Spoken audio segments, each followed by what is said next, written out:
morning. Am I audible, sir? Yes. Yes, sir, you are audible. Please go ahead. Good morning, one and all present in this virtual meeting. At the outset, I would like to extend very warm greetings to one and all present here in the one-day online workshop on the revised syllabi of FYBA Communication Skills in English and FYBA English Optional 1, that is Introduction to Prose and Fiction. This workshop is organized by Vidyavardhani's Anna Sai Vartak College of Arts, Kedarnath Malhotra College of Commerce, and E.S. Andadi's College of Science, Vasai West, in collaboration with the Board of Studies in English, University of Mumbai. Dear friends, at the backdrop of this pandemic, the world has been grappling with an invisible enemy. This is really unprecedented situation known to the living memory of our generation. The crisis has thrust upon us and situation forces us to meet virtually. I take the opportunity in this beautiful morning to welcome you all. I welcome the principal of our college, Dr. Santosh Shinde, under whose guidance the entire program has been organized. I welcome you, sir. I extend a very warm welcome to a very promising personality, academician, Chairman of Board of Studies in English, Dr. Sudhir Nikam. Welcome, sir. I welcome the convener of the Syllabus Framing Committee, Dr. Rajesh Karankal, and his committee members. Dr. Rajesh Karankal, sir, is a renowned scholar currently working as the head of the English Department, University of Mumbai. Under his supervision and guidance, the syllabus of FYBA English Optional 1, that is Introduction to Prose and Fiction, has been designed. Welcome, sir. I convey warm greetings to another convener of the Syllabus Framing Committee, Dr. Deepa Katre. She is one of the dynamic members of the Board of Studies in English. Under her supervision and guidance, the syllabus of communication skills in English has been designed. Welcome, ma'am, and all your committee members. I welcome the person who always been part of intelligent deliberation, in charge registrar, and renowned scholar and member of BOS, Dr. Baliram Gaikwad. Welcome, sir. I extend warm regards to all the resource persons of today's presentation and fellow teacher participants who have connected through Google Meet and YouTube channel for this workshop. Now, I invite our principal of Dr. Santosh Shinde for welcome address. Over to you, sir. Thank you, sir. Good morning to all.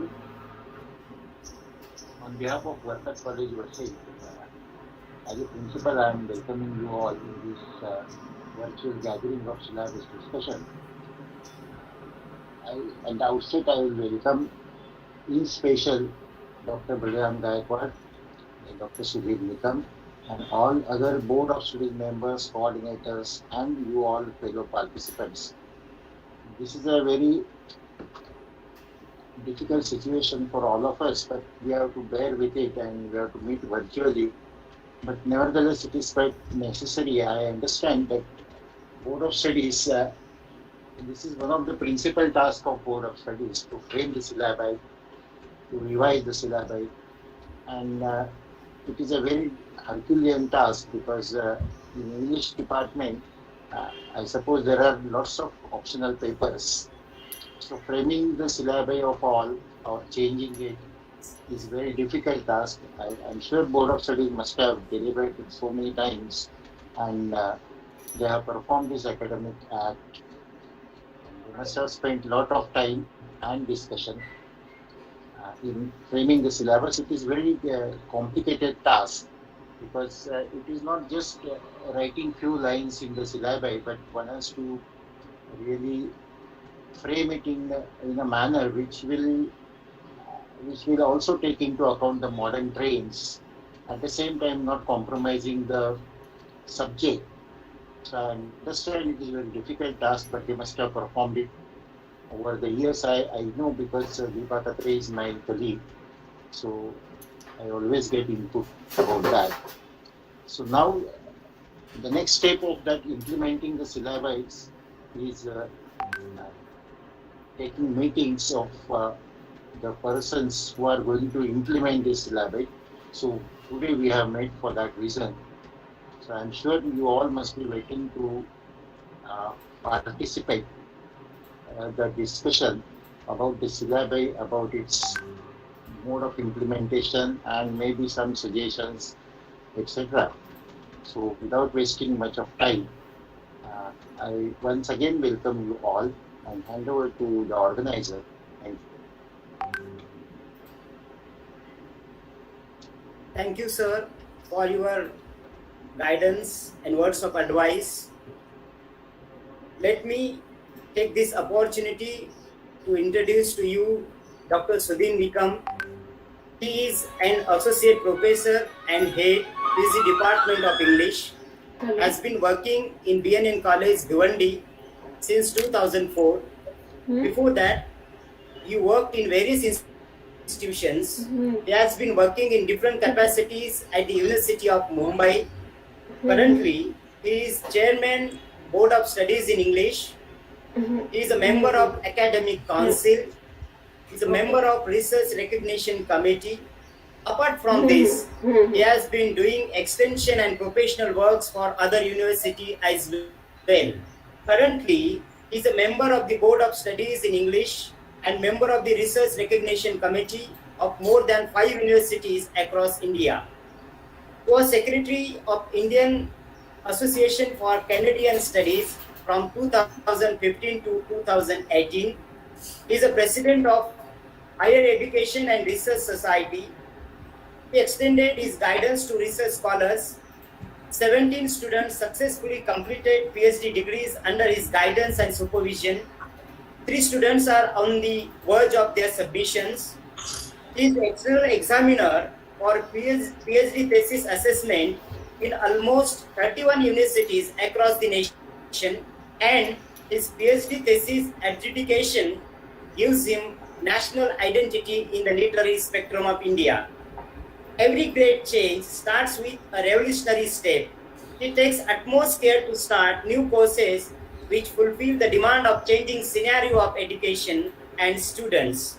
As a chairman of Board of Studies in English, he started 10 career-oriented certificate courses from the academic year 2020 to 2021. It is great initiative to have structural changes in course designing. I believe it is great initiative. Besides it, MA in Cultural Studies, MA in Translation Studies, these master degrees programs approved by the Academic Council, and they will be effective from academic year 2021 to 2022. Apart from this, 10 career-oriented diploma program introduced for approval for Academic Council, and most probably it will be introduced from the academic year 2022 to 2023. He did editorial work for a couple of journals. As a resource person, he did excellent job. He has delivered more than 50 lectures in various colleges and universities, and also he chaired sessions of seminars and conferences and delivered inaugural and keynote addresses. For the Teachers Faculty Development Program, he has delivered more than 5 lectures in refresher courses in different academic staff colleges. He presented more than 18 research papers in national and international seminars and conferences. For the comprehensive growth of teacher fraternity, he has successfully organized 7 conferences and seminars. Almost 50 research papers are in his credit, published in several journals and books. He has long list of academic achievements and contributions. Going through in all 23 pages is a little bit difficult task. Still, I attempted to highlight all those. Eventually, I could summarize his biodata. He is a scholar, academician, administrator, educator, organizer, and inspirer. Without stretching time further, I would like to invite Dr. Sudhin Nikam for the inaugural address. Over to you, sir. Thank you, Dr. Vijayanand Bansode. Good morning, all.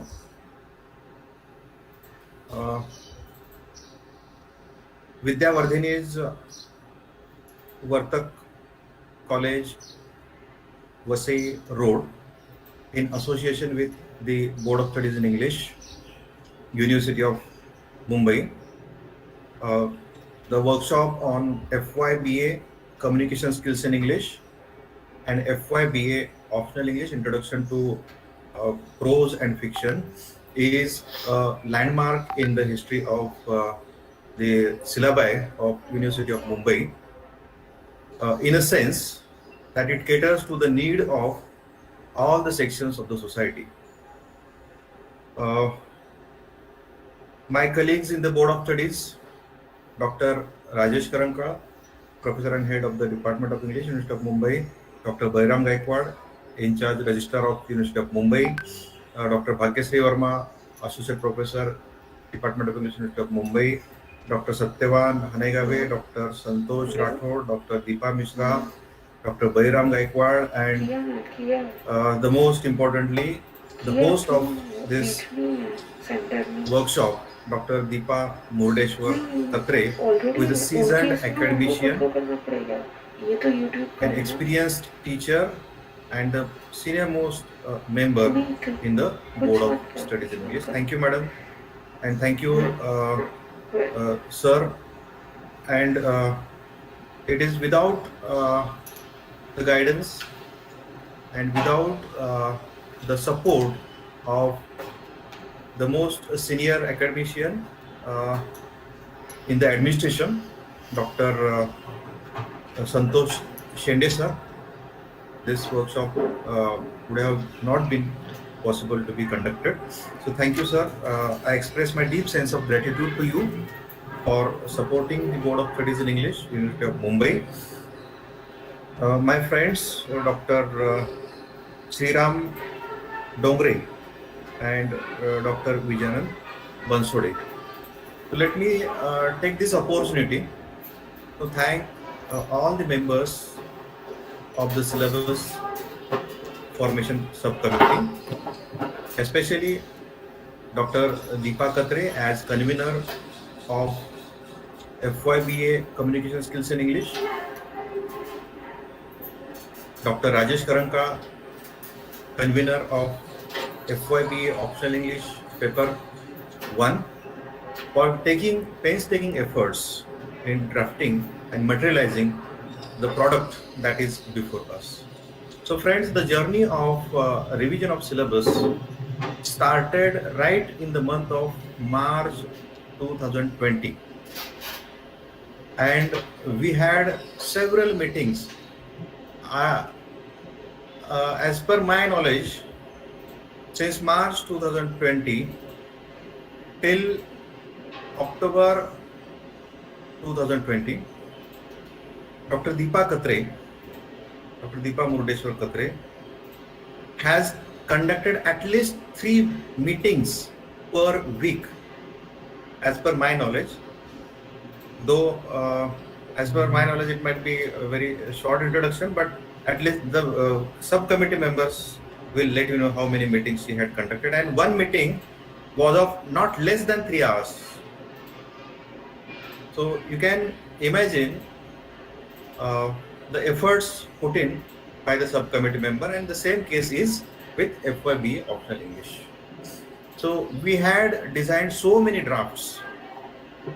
The syllabus committee members are aware, and every committee members feel that the subject of their choice or the topics of their choice should be introduced. And since we had introduced or invited many senior academicians in the subcommittee, some academicians were from the Department of English and Foreign Language University, IFLU, Hyderabad, and some senior most teachers from University of Mumbai, as well as teachers from different colleges located in different districts like South Mumbai, then Thane, Palghar, Raigad, Ratnagiri, Sindhudurg. So representation in the syllabus formation committee was given to teachers from various colleges. So what happens as a result of this, when the teachers from different colleges, they design the syllabus, they feel their own reflection in the syllabus. And it's not their individual reflection. What do? They just carry the demands, the psychology, the problems, the hopes of the students of their own areas. For example, a teacher from Sindhudurg district carries the said things from Sindhudurg district. So that is why when you make an inclusive kind of committee, then the role of the chairperson of the board of studies becomes just like a catalyst. So I am just like a catalyst. So whatever has been done is done by all the members and teachers who are connected directly with the syllabus subcommittees. I have done nothing. The syllabus committee members, many times I used to talk over phone to Dr. Deepa Murdeshwar Katre madam that I am rather feeling guilty.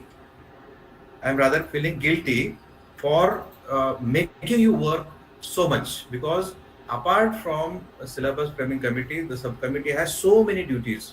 They have to look after their college administration, their other personal priorities. But still, I am deeply moved by the commitment they had, and I really say sorry for any inconvenience if it is caused. So friends, the most important effort that the subcommittee has made that I could see is that in communication skills English, the subcommittee has tried to give more representation or to reflect more on speaking and listening skills. So I won't go much into the technicalities and details of the syllabus, because the subcommittee members and the experts are there to enlighten you, but this is what they have made.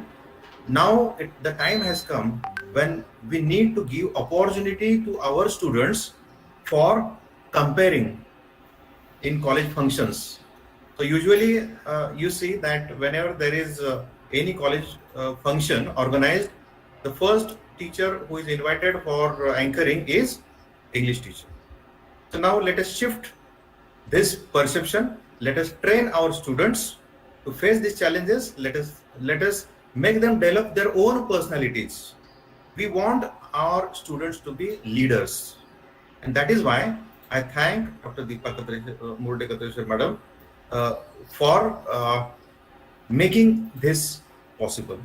As far as FYBA optional English is concerned, our intention was to invite more and more students join FYBA optional English, because if we take the overall review of the syllabus right from FYBA optional English to MA Part 2 or PhD coursework, what we see is FYBA optional English is nothing but an entry point. So we have to work a lot as far as the syllabus and teaching of FYBA optional English is concerned. If we design student-oriented syllabus of optional English, only then the students will be joining the course. And hence, if good students join FYBA optional English, then definitely the prospectus of English department in every college is bright. So unless and until we get good students, so we have to communicate the message to the students that English is not at all difficult. So you will definitely enjoy the literary pieces that are being introduced in the syllabus, the theory, the culture that has been introduced in the syllabus. So what different we have done in FYBA optional English is that instead of introducing British literature right from FY, we have introduced literatures from different countries. You will find pieces of texts from African literature, from Australian literature, British literature, Indian literature. So as far as possible, a representation is given to most of the nations. So it's not English literature, it's literature in English. So what will be the result of this? So when the students will be reading literatures from various nations, they will not be reading just pieces of literature, but they will be reading culture that has been carried out or that has been reflected, delineated in the texts from different nations. So the horizons of the students will be broadened. Their understanding of global culture as well as Indian culture will be broadened, and the students will be able to compare our own culture and the culture of other nations in an effective way, and hence they will be mature citizens of the country and they will be able to contribute to the development of nation as well as the globe. So this is something that we have taken into consideration. Secondly, in the first semester of FYBA, we have deliberately introduced prose and short stories. The reason being, we know that the admission process of FYBA gets delayed every year. So taking into consideration this fact, we have deliberately put prose Prose and and short short stories in stories the in the first first semester, so semester, so that that the students will not have any burden. They'll be able to enjoy these short pieces, and even the teacher would be able to uh, deliver a focused teaching so that once they get a get a grip grip of of prose prose and and fiction, fiction. they will be They moving towards fiction. Prose and in the first semester, prose and short stories will be introduced, and in second semester, they will be exposed to fiction, a serious kind of work of art. So, therefore, the purpose of the gradual development of the students will be served. So, friends, in In FYBA, we FYBA, have we have introduced introduced Introduction to Introduction to Prose and Prose and Fiction. Fiction. In In SYBA, SYBA, there are there are two two papers papers. which are proposed and almost are ready to be submitted to the Board of Deans and Academic Council. And the titles or nomenclatures of both these papers are Introduction to Poetry and Introduction to Drama. So it will be based on the same pattern, just like FYBA, pieces from almost all the countries. And the students, by the time the students complete their FY and SY, they will be introduced with various genres, various nationalities, and in TY will be introducing the students to more serious and specialized fields in the area of literature. So thank you, Dr. Deepa Murdeshwar madam, for inviting me here for delivering the introductory remark, and I'm sure that the training under the able guidance of the resource person will be really fruitful for the teaching and research. So teaching even at FYA level, it's not just a teaching, it's also a kind of research. We continuously keep on learning through our teaching, and that is why it is research also. So I'm sure all the teachers will be able to enjoy the teaching and research in the fields of literature and language. So thank you. Thanks a lot. Over to Dr. Vijayan. Uh, really, thank you, sir. Really, as a catalyst, you did excellent work. Thank you so much for making fruitful churning in intelligentsia for new syllabi and courses. Thanks a lot for your thought-provoking words. Now, I request the convener of the program, IQAC coordinator and head Department of English, Dr. Deepa Katre madam, for an introductory speech. Over to you, ma'am. Thank you, Vijana. Good morning, everyone. A warm welcome to all of you to this workshop. I'm sure you're looking forward to the presentations. However, a brief overview before we start. With changing times, syllabi too have to adapt. As Maria Montessori said nearly a century ago, the teacher's task is not a small, easy one. She has to prepare a huge amount of knowledge to satisfy the child's mental hunger. Today's youngsters, with their exposure to the changing real and virtual worlds, have different challenges, and it is our duty to prepare them to face them. The teacher's hunger for newer knowledge and the desire to shape it and to share it also needs to be addressed. There have been major changes in both the courses, and these will be discussed in detail today. Please feel free to write your comments or queries in the chat box. These will be taken up at the end of each course presentation. Of course, members of both committees will be available to sort out any issue you may face while teaching. I'd like to draw your attention to the new look communication skills in English syllabus. As you must have noted, a good number of components have been introduced. The pattern 2 is 80-20, with 80 marks for the written exam and 20 for internal evaluation. We are confident that this will bring students back to the tutorial classes and the practice component will be properly utilized. Having taught communication skills in English for many years, we realized that teachers were covering theory even when the syllabus never included it. There's also little focus on listening and speaking skills, in which many of our learners, especially those from outside Mumbai, lagged behind. This syllabus is the outcome of months of research and discussion with Dr. Sudhir Nikam at the helm.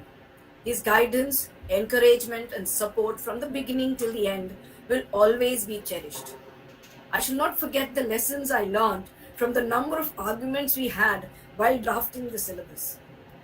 We studied the syllabi of different universities across Maharashtra and also sought feedback from teachers in the varied geographical areas of our university.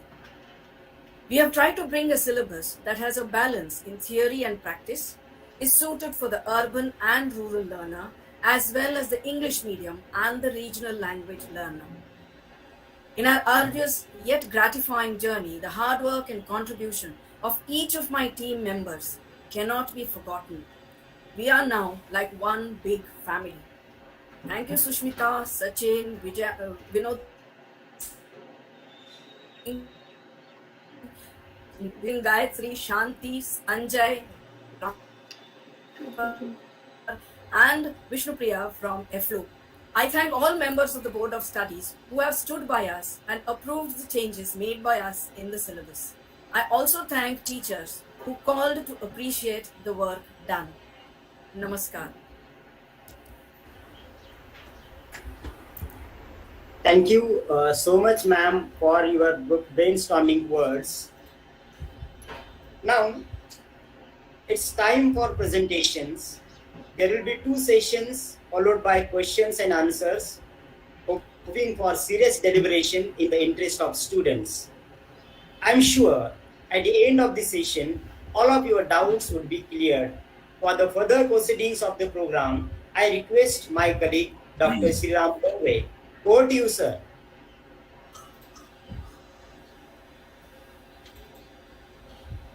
A very good morning to all of you. Am I audible, sir? Yes. I, Dr. Sriram Dongre, extend a very warm and hearty welcome to all of you once again. The syllabi of different courses is the soul of any education system. It is an invaluable guide, not only to the students but also the teachers. The choice and the content of the syllabi itself does half of the work of achieving the aims and objectives of any course. Therefore, the responsibility of the syllabus framing as well as the revision committees increases manyfold. During this critical time, it was very challenging to revise and come up with a comprehensive and learner-oriented syllabus. The syllabus revision committee of both FYBA Communication Skills in English and Optional English 1 have performed the Herculean task of the selection, organization, and sequencing of the material collected from different sources. They have had several meetings and discussions and have come up with the best syllabi that will achieve the expected outcomes in the learners. Now it's time to present the syllabus to the teaching fraternity. Let me take this opportunity to introduce Mr. Sanjay Kalekar and Ms. Gayatri Gadgir, who have been the members of the syllabus framing subcommittee, and they will be presenting the syllabus of communication skills in English today. Mr. Sanjay Kalekar is working as an assistant professor of English in Kalsekar Degree College, Kausa, Thane. Sanjay sir did his MA in English and qualified NET with JRF, and currently he is doing his PhD in the Department of English, University of Mumbai. He has 13 years teaching experience and has participated in several seminars and conferences. He has published several research papers in scholarly journals of national and international repute.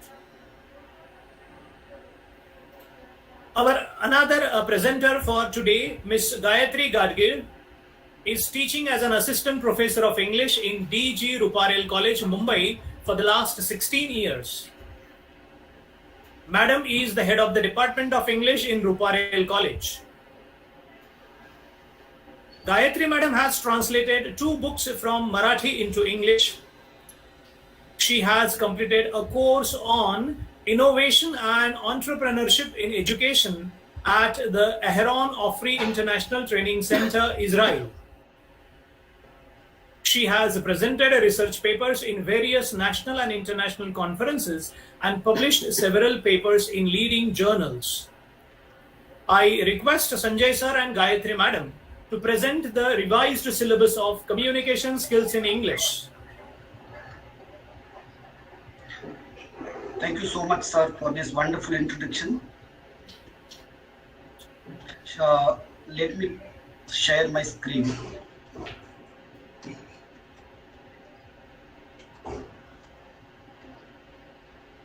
I hope it's visible and I'm audible also.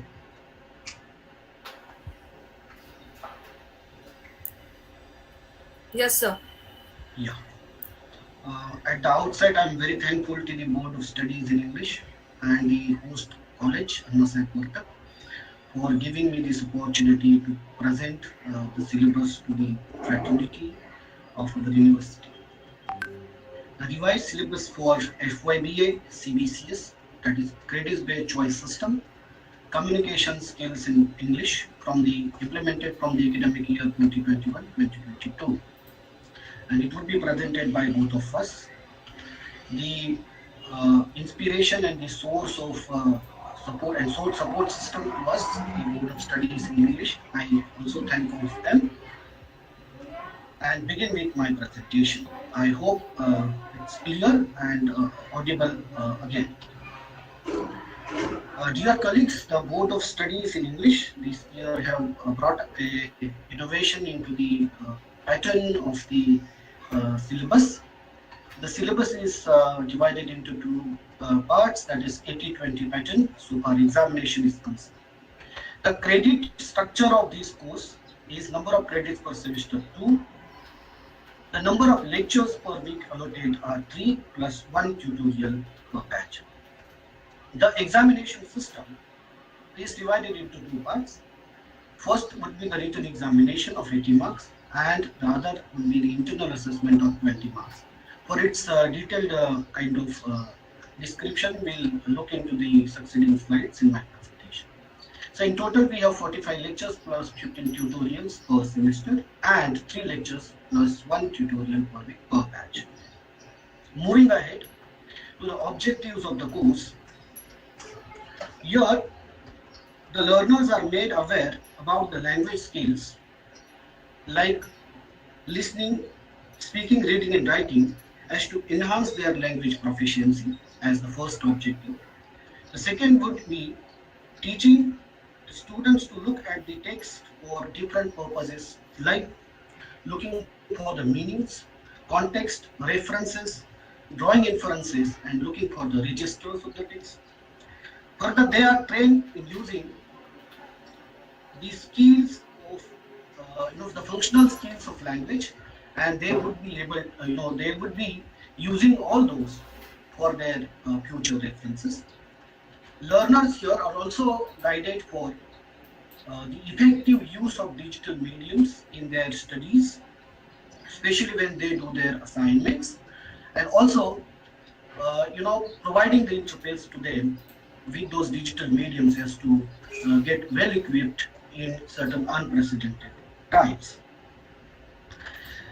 Moving on to the outcomes are the results of the objectives that we have framed for the syllabus or the course.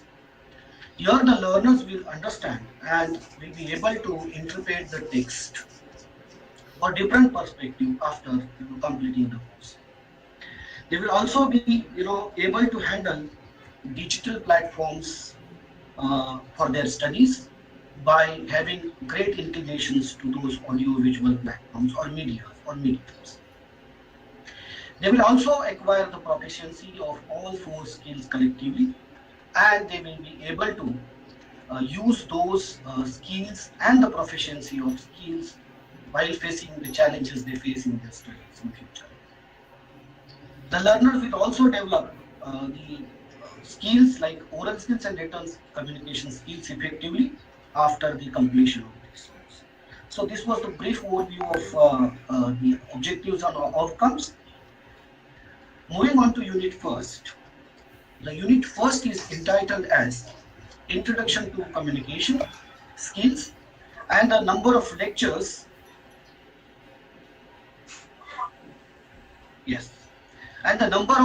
allotted to this unit are 8. This unit consists of 7 different topics, whereas the important note for teaching this unit to the students is to understand that this particular unit will work as a theoretical base for the unit succeeding in the syllabus. The other important thing that I would like to talk on is that these are all theoretical concepts where we all have to have a rudimentary kind of or base kind of teaching to the students, where learners are able to learn in the first term as English as an international language, as I said, or we can look into the image that is a rapidly used or rapidly extending language across the world. It is also a medium of communication. Around 1.5 billion of the people using English across the world. So far, varieties of English is concerned. It's like American English, British English, Indian English, or Canadian English, etc., are to be introduced to the students. Not much in detail, but the introductory notes to be taught or given to the students. Or students will also learn myself. The significance and ways of effective communication in English. Here, students have to learn the significance, or learners will enable to the significance of communication, like it's the intention and emotion behind the information shared, and not only the information that matters. Ways of effective communication in which students will have the access to the effective ways of communication, like the communication without interruptions, understanding the need of the communication, and so on. Listening for academic and professional development. Your students will listen and enhance the listening skills, especially for the academic purposes, like studying or getting the knowledge, and also for professional development, like to become a good public speaker or maybe a good presenter, and so on. Formal and informal communication in spoken English would enable the students to understand the formal and informal communication patterns while speaking. For example, the formal environments in formal meetings, maybe at the court, maybe at the hospitals, and informal communication as if they interact daily with their friends, classmates, and family. Reading for different purposes. Reading for different purposes, like to read for the specific information to locate into, to find out the theme and the central idea of a paragraph, and the other related things. Features of effective writing skills are introduced here. The features of effective writing, or the patterns of effective writing, such as the subject, linking to the subject, accuracy, preciseness, and coherence, etc., to be enabled to students to be enabled to study skills in English would actually a kind of practice newly introduced by the subcommittee members and the convener of this course, that is to make students a habit of learning the skills in English, like for a day or a week or a month. They have to prepare a kind of schedule for studying grammar activities, also listening, reading, writing, and others, where they can dedicate certain span of time to it, and so on. Certainly, that way they can enhance those study skills in English. So these kind of introductory notes to be given to the students also in the assessment. Moving on to unit 2, entitled as Developing Comprehension Skills in English, which is divided into 2 sections. First one is reading skills and the others will be listening. Of course, that's related to comprehension of unseen passages. Unit 2, section A has or carries 7 different chapters. First would be scanning a text for information, where students would be reading the text quickly for the specific information. Skimming would be to look at the overview, or to get the overview of the given correspondence or a passage, or to look for main ideas, understanding the text types or registers as such in general.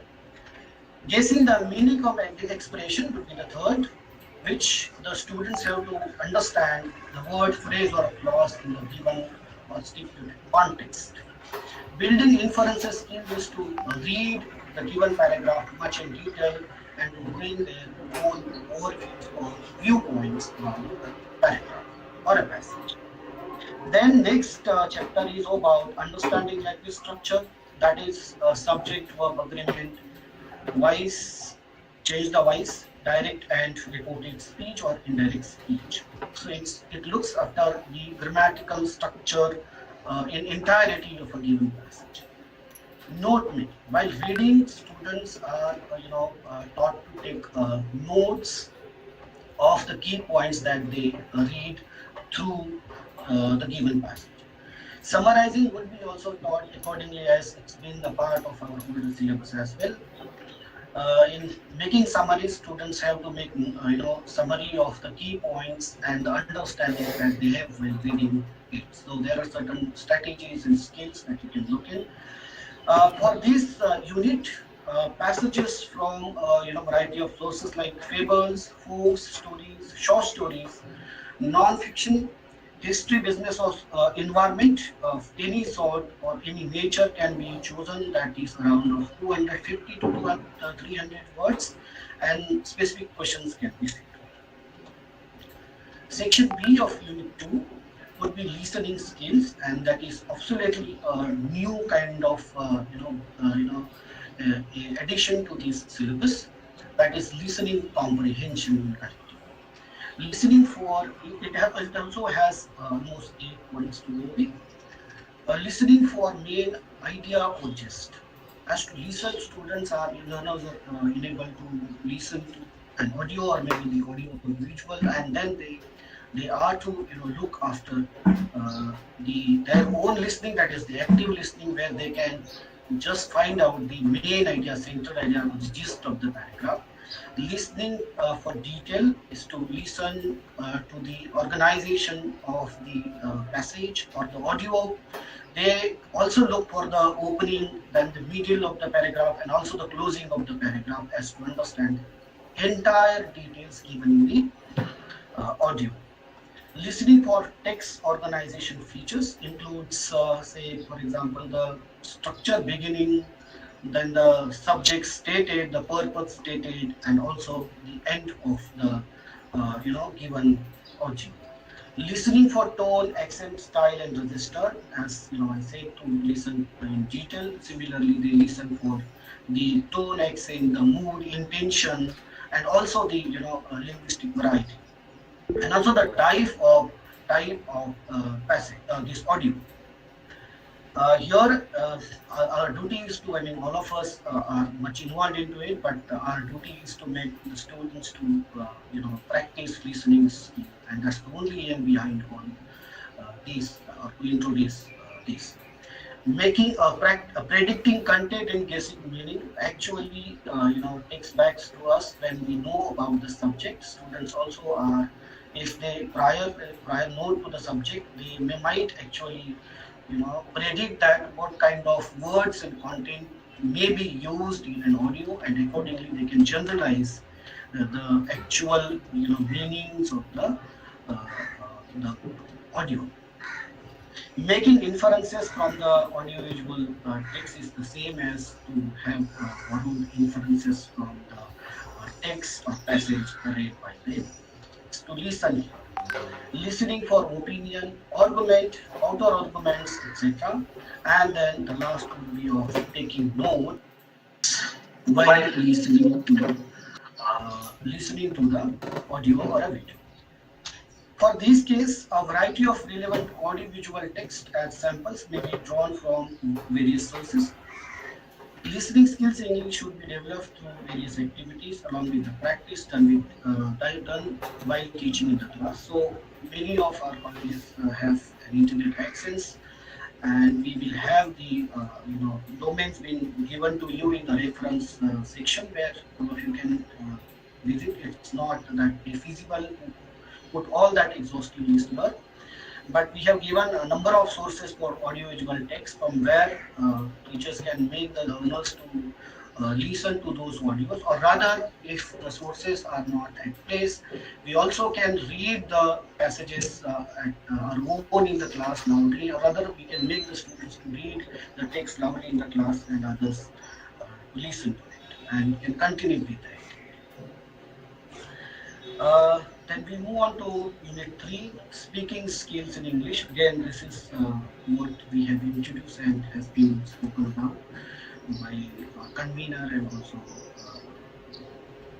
Dr. Nikam sir in his address. It is divided into, it has 15 lectures, and it is divided into 3 different sections, A, B, and C. The first one is about public speaking in English, where we have to introduce students to the public speaking and the etiquettes that they follow into. The introductory way, like in the initial phase, they supposed to greet the audience, the guest, and the participants, and so on. So that would be the introductory part to be taught in public speaking. Then characteristics of an effective speech, like it should have the data arranged properly, it should have the very beginning, and it should have the actual formal way of collecting the data, and so on. Analysis of model speeches, where certain model speeches could be provided to the students, and then students have to look for the organization of those speeches, and accordingly they will segregate those characteristic features of a speech and arrange their own, or write their own, or present their own in a manner. Drafting and presenting a speech in formal and informal gatherings, where students will be provided or enabled to write their own speeches in both formal and informal environment. Moving ahead, the section B is conversation in English, where opening a conversation, students will actually learn the etiquettes, where we had this part in the earlier syllabus or syllabi, where opening a conversation always is with greeting, and then we move on to the introducing oneself in various contexts, maybe the formal one or the informal one. So introducing oneself has to have a certain rules and regulations to be followed. Then students are enabled here with introducing other formally and informally. So students will learn or to be taught that how formally and informally they can introduce others in the conversation. informally, like they regularly do it with their friends, classmates, and so on. But formally, if they are meeting a stranger or maybe a dignitary or a guest. So, building a conversation as the next topic would be like to probing into the conversation and uh, to get the conversation built on. So making certain statements in between where we can actually show our interest and our students can show their interest and continuously build on the conversation. So there is a model conversation, but for example, that particular way of the structure or the way can be followed in students writing or doing the activities as well. Conversation in groups in various situations would be the last. Section C would be speaking at an event, where anchoring and comparing at an event is taught to the students. Students are to prepare their own scripts in the given situations. So comparing and anchoring was actually not a part of syllabus here, but we being in very much of this kind of need, we have been introducing that to students. So it's students. It would be a student's habit of being, at this stage, and therefore we have started with this. It's like to greet the audience initially, and then to the speakers and participants at an event initially, introducing guest speakers and dignitaries. It is to formally introduce the guest or the speakers or the dignitaries, and proposing a vote of thanks, like here to sum up the program or to give the overview of the program and thank all those who were the part of it, part of that particular program. So a model kind of vote of thanks can be taught like this or to be taught like this. Students should also follow this. A note for this: a variety of relevant text as samples will be drawn from print and non-print sources such as books, videos, audios, etc. Speaking skill in English should be developed through various activities along with practice done by teaching in class. So certain environments or situations will be given to the students, or may be also taken from print and non-print sources, and can enhance this skill with students. Moving on to unit number 4, that is formal writing skill, divided into two parts, A and B. A is letters. Letters is also the part of our syllabus, but we have slightly an addition here. First is job application with biodata, both solicited and unsolicited kind of letters to be taught to the students, and a standard format of biodata can be followed with the job application skill. RTI applications, we follow that RTI Act of 2005, and all those legal convictions, those come with RTI. Here is the another introduction of a new topic, that is application for duplicate documents, or that is I-cards and marks. Students often miss their I-cards and marks, in which they will be taught to write formal applications in this later section. Moving on to section B, emails, where students will be taught all the email etiquettes, and they will be made to write email kind of letters like job acceptance and joining, where they specifically putting the subject that of job acceptance and joining. The other email would be of resignation and variety of complaints that they face during certain environment, request for references, and a request for sponsorship to variety of agencies. Number of lectures allotted to this unit are 10. So you can look at the email or specific email. These are the four units. Moving on to the tutorial activities, there can be the use of number of YouTube videos for grammar study and practice can be taken, and those are in ample numbers have put into the reference list. Also from the variety of domains where We can also look for certain videos and take those for our tutorial activities. Listening to audio clips, books to enhance listening skills. So audio books and its list have been also given in the reference section. But also, similar domains can be found out, and from where we can have those audio video clips and audio books as to enhance the listening skills, and certain activities can be performed in the tutorial classes. Also, the activities like reading from the or reading aloud from the newspapers, magazines, stories, non-fiction can also be taken into the classroom as to enhance the speaking skills and also listening skill of students. There are other activities like making short presentations on the given topics, and also pertaining to Unit 4, we can also give them the official letter writing or email writing exercise. As I said that we'll move down to the evaluation pattern. The internal evaluation is divided into three parts. First will be the performance in tutorial activities, where learners are asked to give presentation or make presentations on which they will be assessed for 10 marks. Participation in classes, both in lectures and tutorials, and their response towards the teaching and timely submission of the task will be assessed for 5 marks. And the overall attendance for both lectures and tutorials, considering their percentage of attendance in both the lectures and tutorials, will be given 5 marks.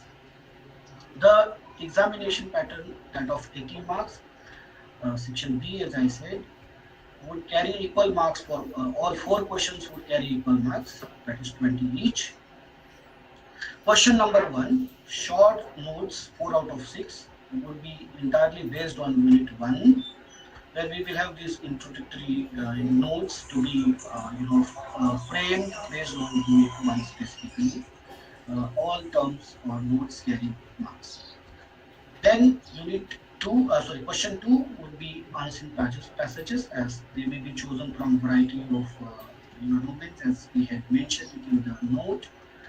Again carries 20 marks. For these actually there is a segregation of marks, that is 10 and 10, and that is 50% basically based on content, that the questions related to tenses, articles, prepositions, direct indirect speech, verb, subject, conquered, change the voice, and certain meanings of the words could be asked. So the 50% questions will be based on these topics, especially taken from the passage itself, selected passage. And then B would be, it's all on the reading skill of the students.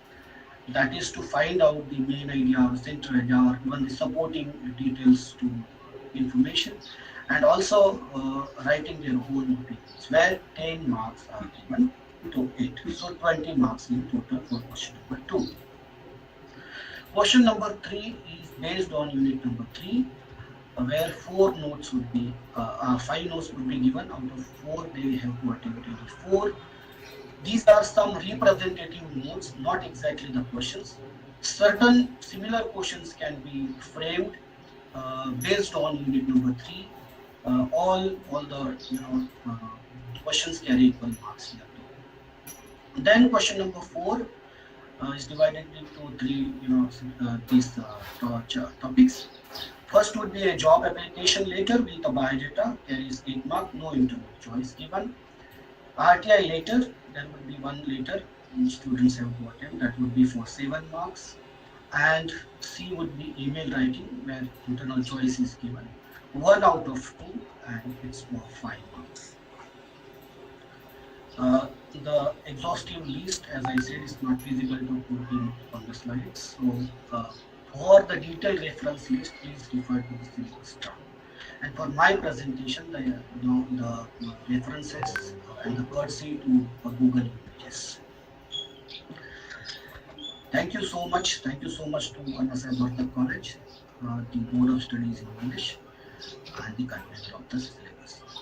Now, for the second sem, I request Gayatri ma'am to please take over. Over to you, ma'am.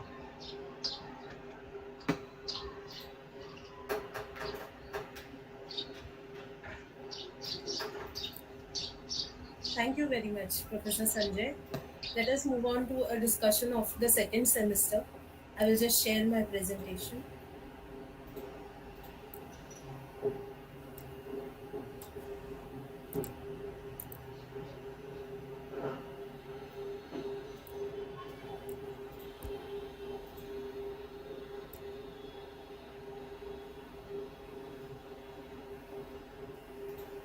I hope the screen is visible to everyone. Yes, ma'am. So let us move on to a discussion of the second semester. The structure of the units is very similar to that in the first semester, where the first unit, which is titled English Usage in Communication, is primarily theoretical, but these are only brief or basic introductions that the student is being given to these concepts, and they will serve a dual purpose. The first is that these will be tested in the exam as short notes of 5 marks each. So it is expected that students should be able to explain this each of these concepts in brief, and preferably give one or two practical examples, because that will help the teacher to understand whether the students have really understood the concept or not. So we will need to prepare them to write short notes on these topics, these subtopics. B, we have to make the student aware that these concepts are directly related to the subsequent 3 units, which are practical in nature, and these concepts will be applied in the activities that will be conducted in the subsequent 3 units. So this first unit has a dual purpose in that sense. The number of lectures allotted is 8. The number of lectures for the units is slightly differential, because we are dividing 45 into 4, and taking into account the number of subtopics and estimating the time taken, we have maintained a slight difference. So since the first unit is just basic and there are only 8 concepts to be introduced, the number of lectures allotted is 8. I will just briefly speak about each of the concepts. Some of them are extensions of what was discussed in the first semester. In the context of globalization, it is very important that students become aware of different varieties of English, and therefore we have taken this opportunity to bring in this distinction between American and British English. So here we can introduce students to the differences in vocabulary and the differences in spelling that are observed with reference to British and American English. And we can also make them aware that both of these are regarded as correct, and they should be selected appropriately for use depending on the nature of their audience. The second subtopic follows from there, Indianisms and Indian English. And this is a topic that students usually enjoy discussing. So, firstly, we need to make students aware that Indian English today is accepted as an official variety of English, and that considering the sheer number of speakers, the amount of literature and discourse that is generated in Indian English has made it a very significant force, to this extent that a number of popular Indian words are being incorporated into the Oxford Dictionary. So we make them aware of Indian English as an official variety, and at the same time we also have to sensitize them about the flip side of this phenomenon, that very often in Indian English students tend to translate from their native language, sometimes creating awkward or confusing phrases which may not be understood by non-Indian listeners. So we also have to make them aware of these unconscious translations and teach them how to avoid these. The next subtopic is appropriacy in English, and here we make or help students to explore the difference between vocabulary and phrases which are acceptable in a formal situation and those which are acceptable in informal usage. I'm sure we've all had experiences where students write formal emails and at the end of it they write, I'm unable to submit my fee receipt, what should I do? So we help them to learn the distinction between a text message which can be informal and an email which could possibly contain a phrase like please guide me in this matter. So in appropriacy, these are the kind of examples that we bring into the class. And the second and the most important aspect is helping students understand what is politically correct language and which kind of words and expressions can be offensive to different groups and why they should be avoided. So here we can take actual examples from newspapers, from the internet, or from books which are being criticized for being politically incorrect, to sensitize the students.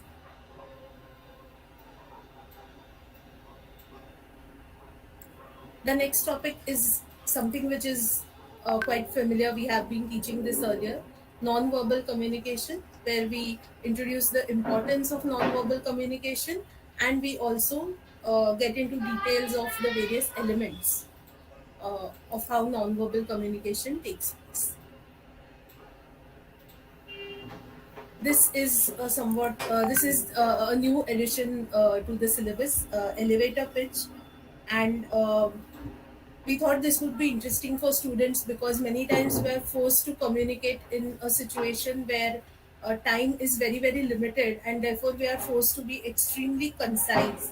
Our communication has to be very precise and at the same time very short.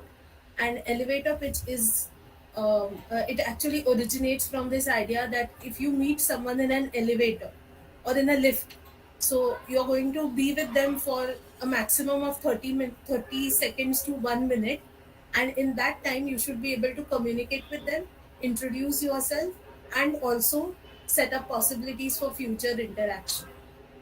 So the idea comes from there, and there are interesting techniques as to how one can communicate only the key ideas in the shortest possible words.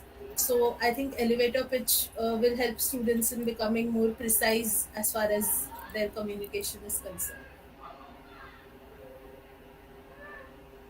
Next is ICT and use of English, and there is some issue with the slide. I'll just share it again. But in the meantime, we are all aware that ICT has become very common. It has, I think, become unavoidable, especially due to the effects of the pandemic. And it is very important to make students aware of the various skills that they need to communicate while also using technology. So whether it is video conferencing etiquettes, whether it is the proper kind of language to use in a blog, so we are introducing students to how communication can be carried out through ICT.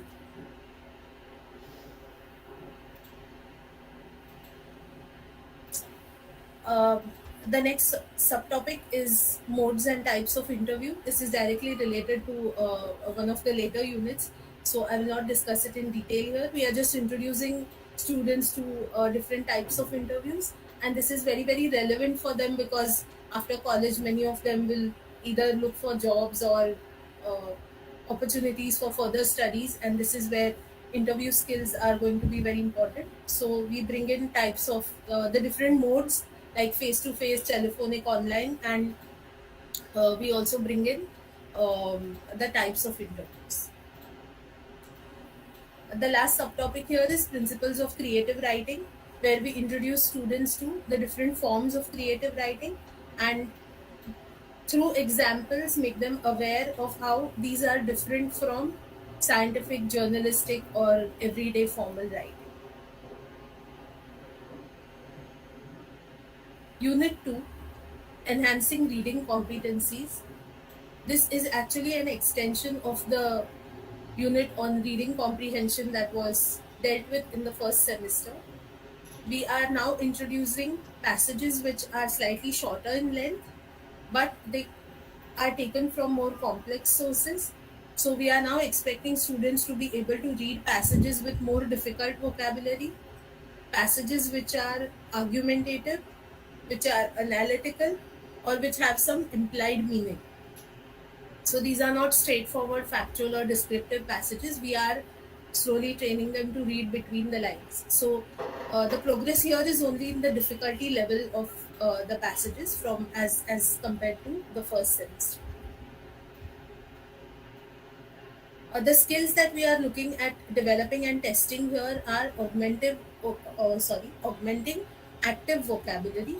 So this is where students are not only able to understand new words from the text, they should also be able to use them in their own texts. So we ask partially application based questions like make use of the words or phrases from the passage in your own sentences. So this could be a possible sample question. The second is understanding relations between parts of a text. So students are learning how to identify the rhetorical structure or the logical connection between different ideas in a text. So here again, we could have a sample passage and possibly a question like, how is line 3 of the passage related to line 4? So is it a statement and illustration or statement and contradiction? So they are not just understanding the content, they are also understanding the logical structure of the passage. The third is transferring information from verbal to non-verbal. This is similar to what was earlier included in the syllabus in terms of interpretation of statistical data. So where we, as an example, I have taken a text. This is a short newspaper report on the top 10 countries who won maximum medals in the Tokyo Olympics. So this is the verbal or the text format, and this is the non-verbal, that is the chart, and students should be able to navigate between both the kinds of expressions.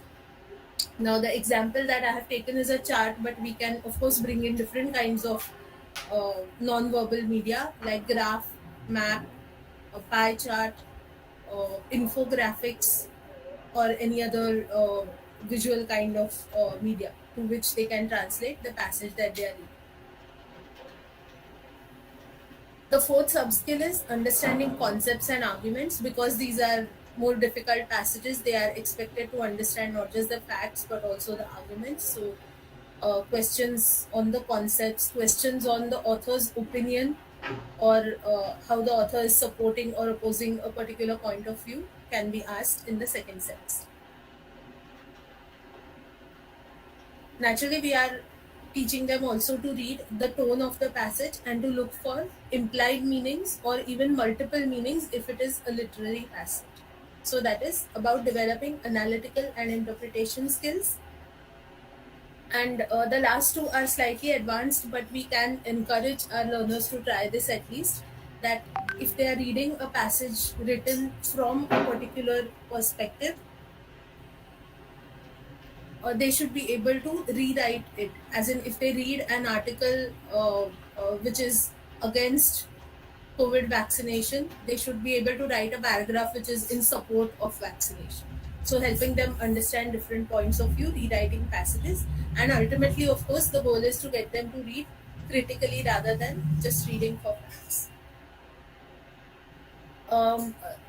Here, from the point of view of the examination, again, the questions can be divided into two kinds. So 50% weightage will be given to questions on vocabulary, synonyms, antonyms, prefixes, suffixes, collocations.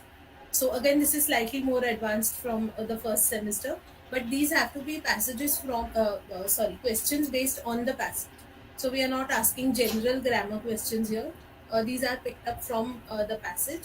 And the second part is slightly longer answers, their opinion, their perspective, or their understanding of the unseen passage. So both of these carry equal weightage, 50% each.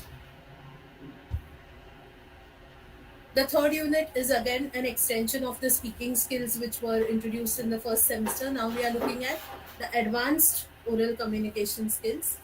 And here we have brought in something which is very crucial for students, that is presentations, online, offline, both. So formal presentations.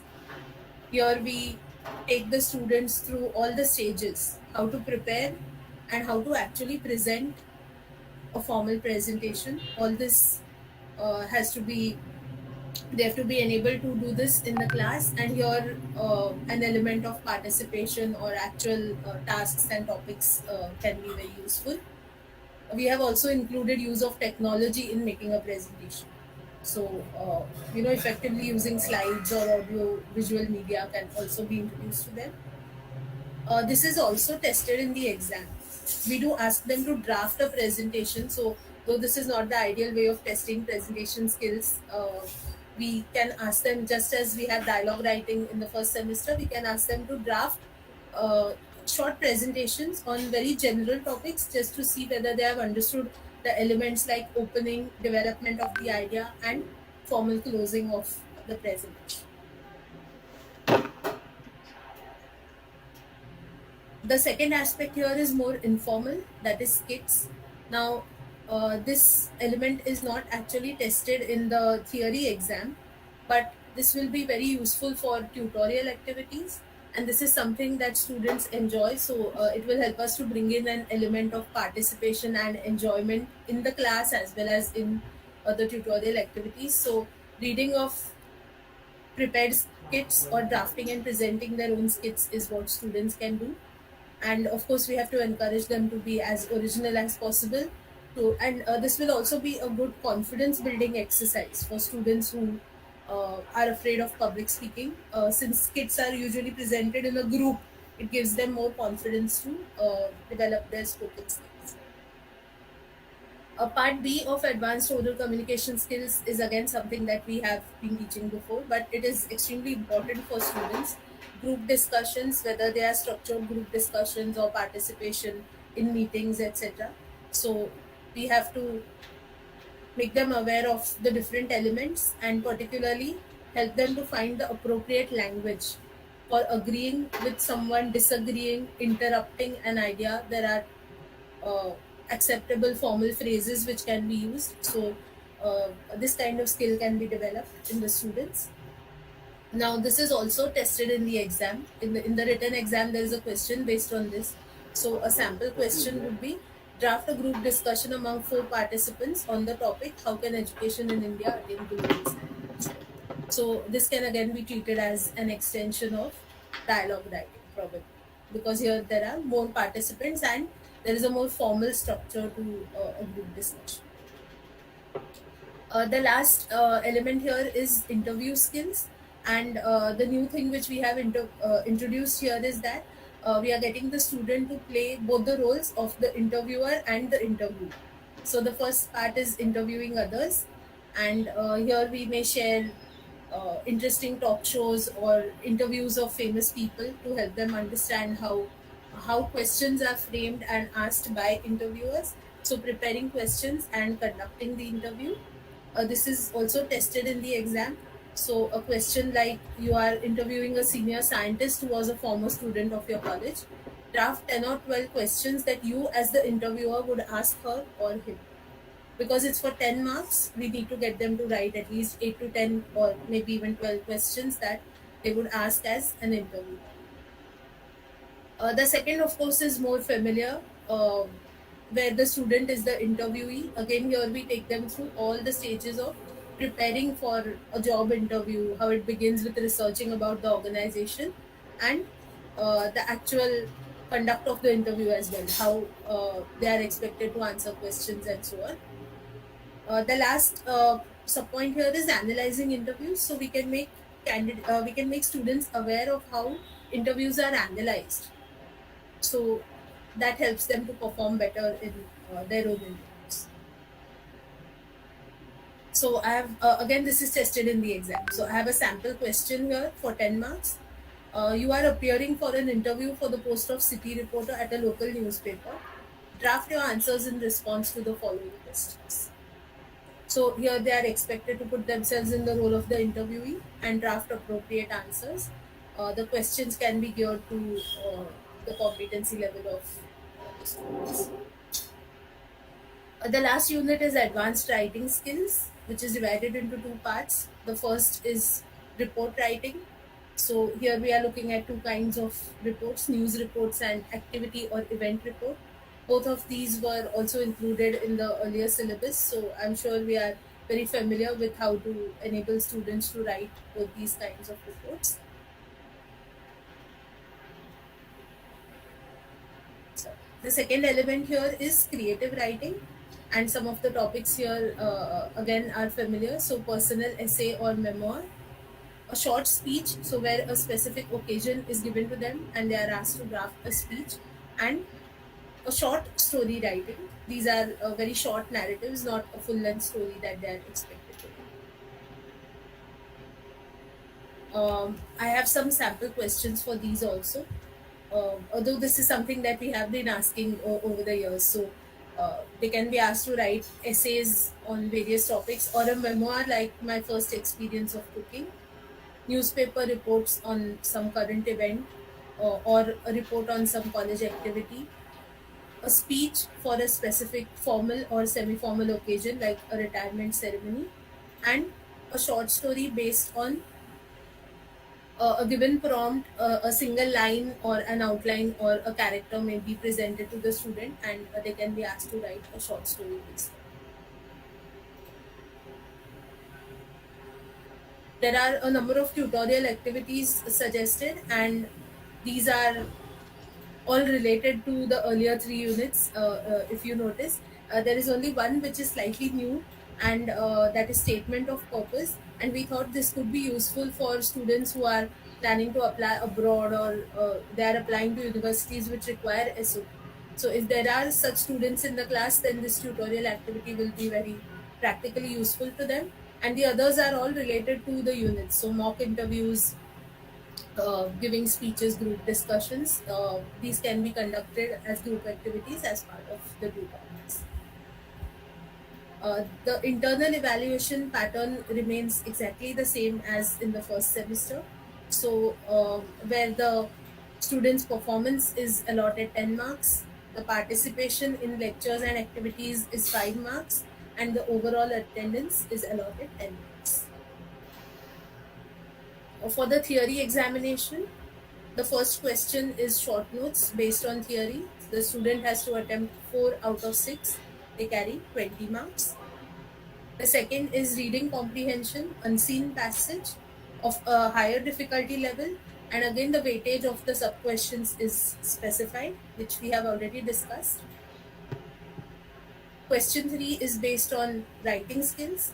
So preparing a draft of a presentation, a draft of a mock interview, or a draft of a group discussion. 3 are to be asked, and the student can attempt any 2. And for creative writing, report, both the types, they can attempt any one, that is question 4. An essay or memoir for 7 marks, and story writing or a speech for 5 marks. So, as Professor Sanjay has already mentioned, we have provided a number of references at the end of the syllabus document. These include books, websites, recommended YouTube videos, audios, and different kinds of material.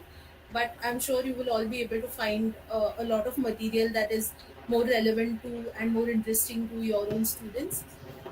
So I have not included the detailed list here. This list of references is the images and the charts that for the images and charts that I've used in my PPT. So I would like to conclude my presentation. I would like to thank all of you on behalf of our entire syllabus subcommittee, because we are presenting this on behalf of the whole team. So we are all thankful to you for your time and attention. And I would also like to thank Dr. Sudhir Nikam, the chairperson, Board of Studies, and the entire Board of Studies for their constant support and guidance. And I would also like to thank the principal of Anna Sahib Battak College for organizing this workshop and giving us this opportunity. I shall conclude my presentation. Thank you very much. Thank you, madam. Thank you, Sanjay sir and Gayatri madam, for a very comprehensive presentation on communication skills in English for both the semesters. There are a few questions. The first one is, are we thinking of compiling a book on the syllabus? I mean, that is the first one.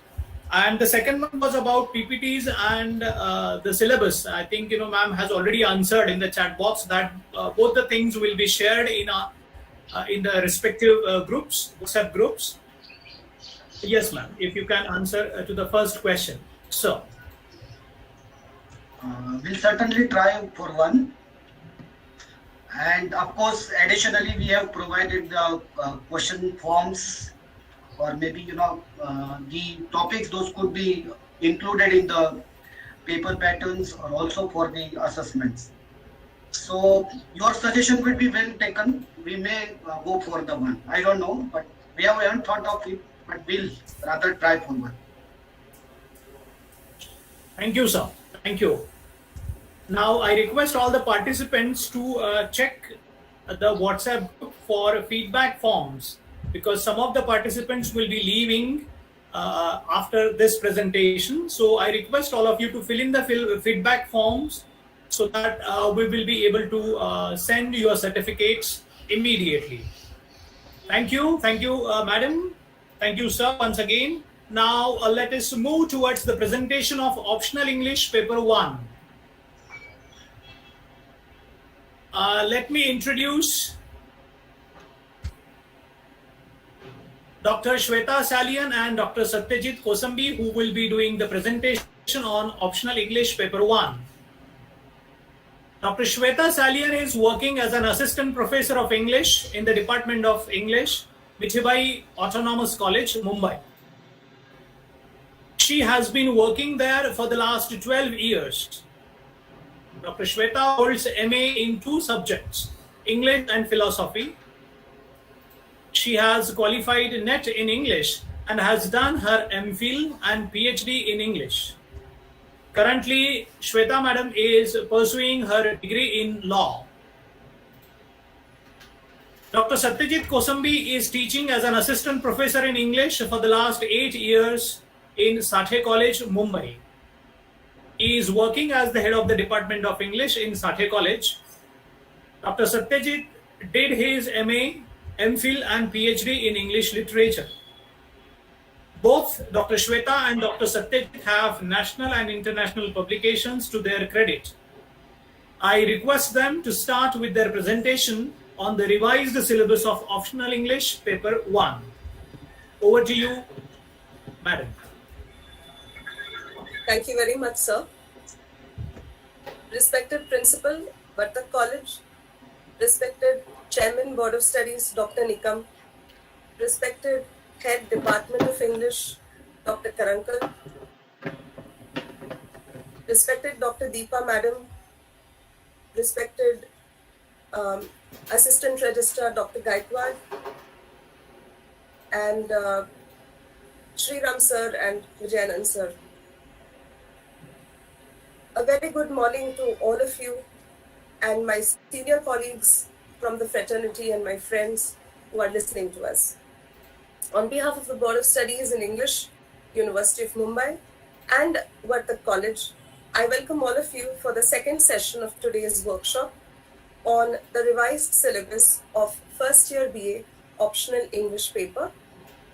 This course shall be effective from this academic year onwards, that is 2020-21.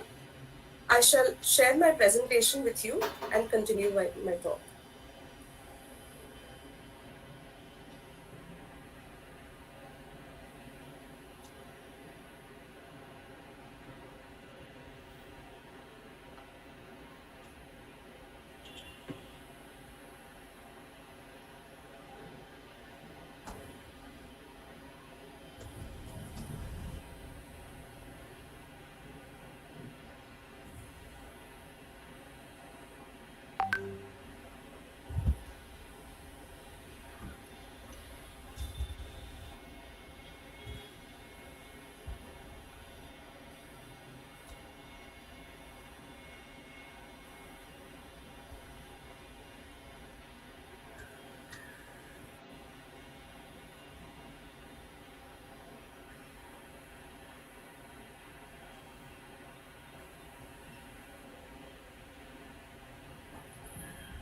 Is my screen visible to all of you? Yes. Thank you.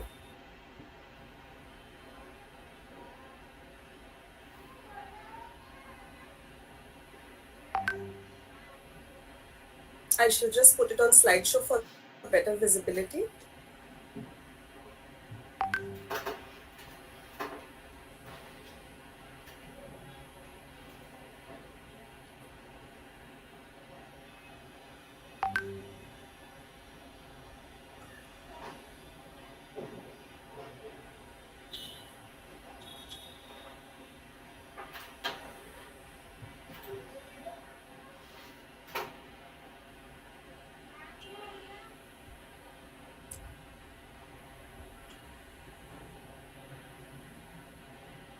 As Dr. Nikam had already very graciously given us the rationale for this paper to be drafted, I would just like to add a little bit to that, while discussing, we realize that English being a foreign language and having a very dominant British origin, it kind of is a bit challenging to students of the first year to cope with it with all the elements that were there earlier.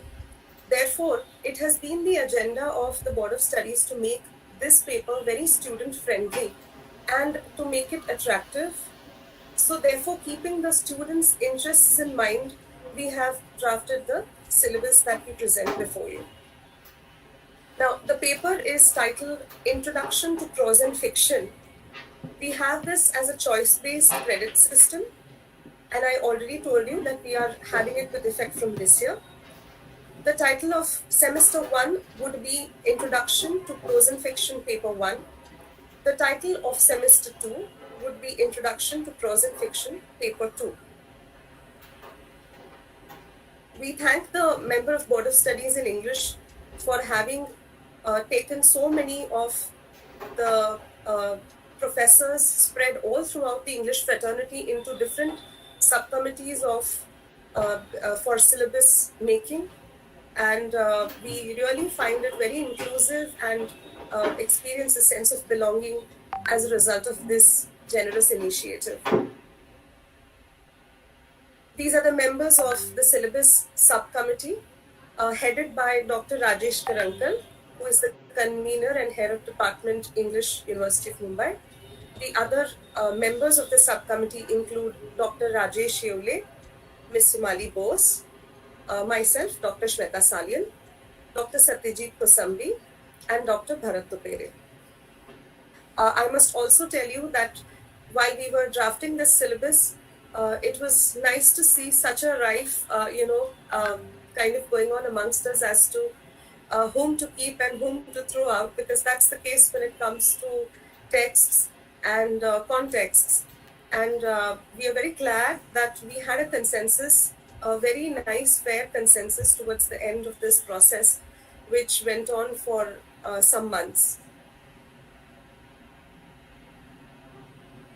The two of us would be the resource persons for today's syllabus workshop, the first part by myself and the second part by Satyajit sir. Now, this is the general manner in which the course is spread out. That is, it is a 100 marks examination pattern. So we do not have any scope for internal evaluation separately over here.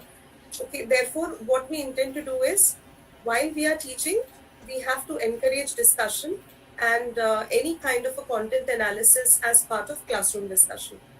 The credit structure of this paper for each semester is 3 credits, and therefore the total number of lectures that we have given per unit is 15. The total number of lectures per week therefore drops down to 4, and the scheme of examination would be 5 questions of 20 marks each. This we will discuss towards the end of the syllabus for semester 1. Now, it was important for us to also understand what would then be the objectives for the paper entitled Introduction to Prose and Fiction. So as Nikam sir has already told us that poetry and drama find its place in the second year, the board has split papers genre-wise this time, so as to introduce one genre at a time and see how the students take each genre, understand it very inclusively, going into the depths of each type of text that has been chosen for the same. And also we've made sure that we have a plethora of texts, not just as I said, because the feedback that we took from students for the first year was that some of them found it very difficult to tackle with too many types of genres, and some of them found it too challenging as well. So we decided that we must introduce, like a mother does to a child, we must introduce these genres very slowly to students who are offering optional English. Therefore, the objectives of the course are framed keeping the same in mind: to create an interest and develop passion amongst learners towards English literature. They should not be deterred by the word English literature. They should rather be wanting to get themselves involved in reading, not just fiction, but reading proper literature. So therefore, we have kept that as our primary objective. Then to familiarize learners with salient characteristics of literary genres like short story, prose, fiction, and non-fiction.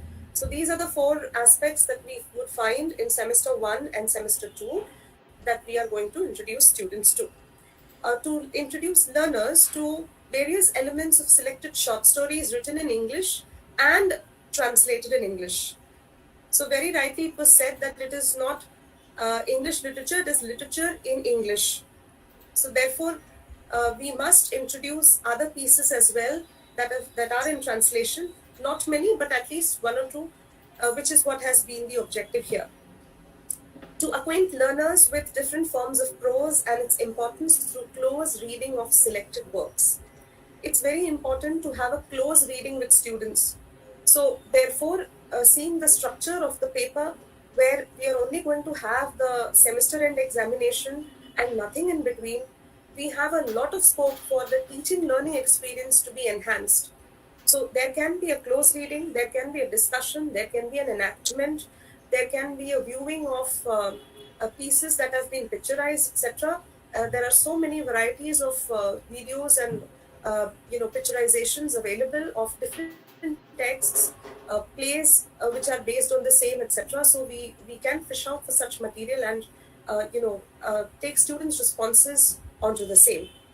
And finally, to understand that literature is an expression of human values and universal truths. So apart from the different aspects of understanding literature, what are you going to take away home from this text? Why did you read this text? Why was this there in your syllabus?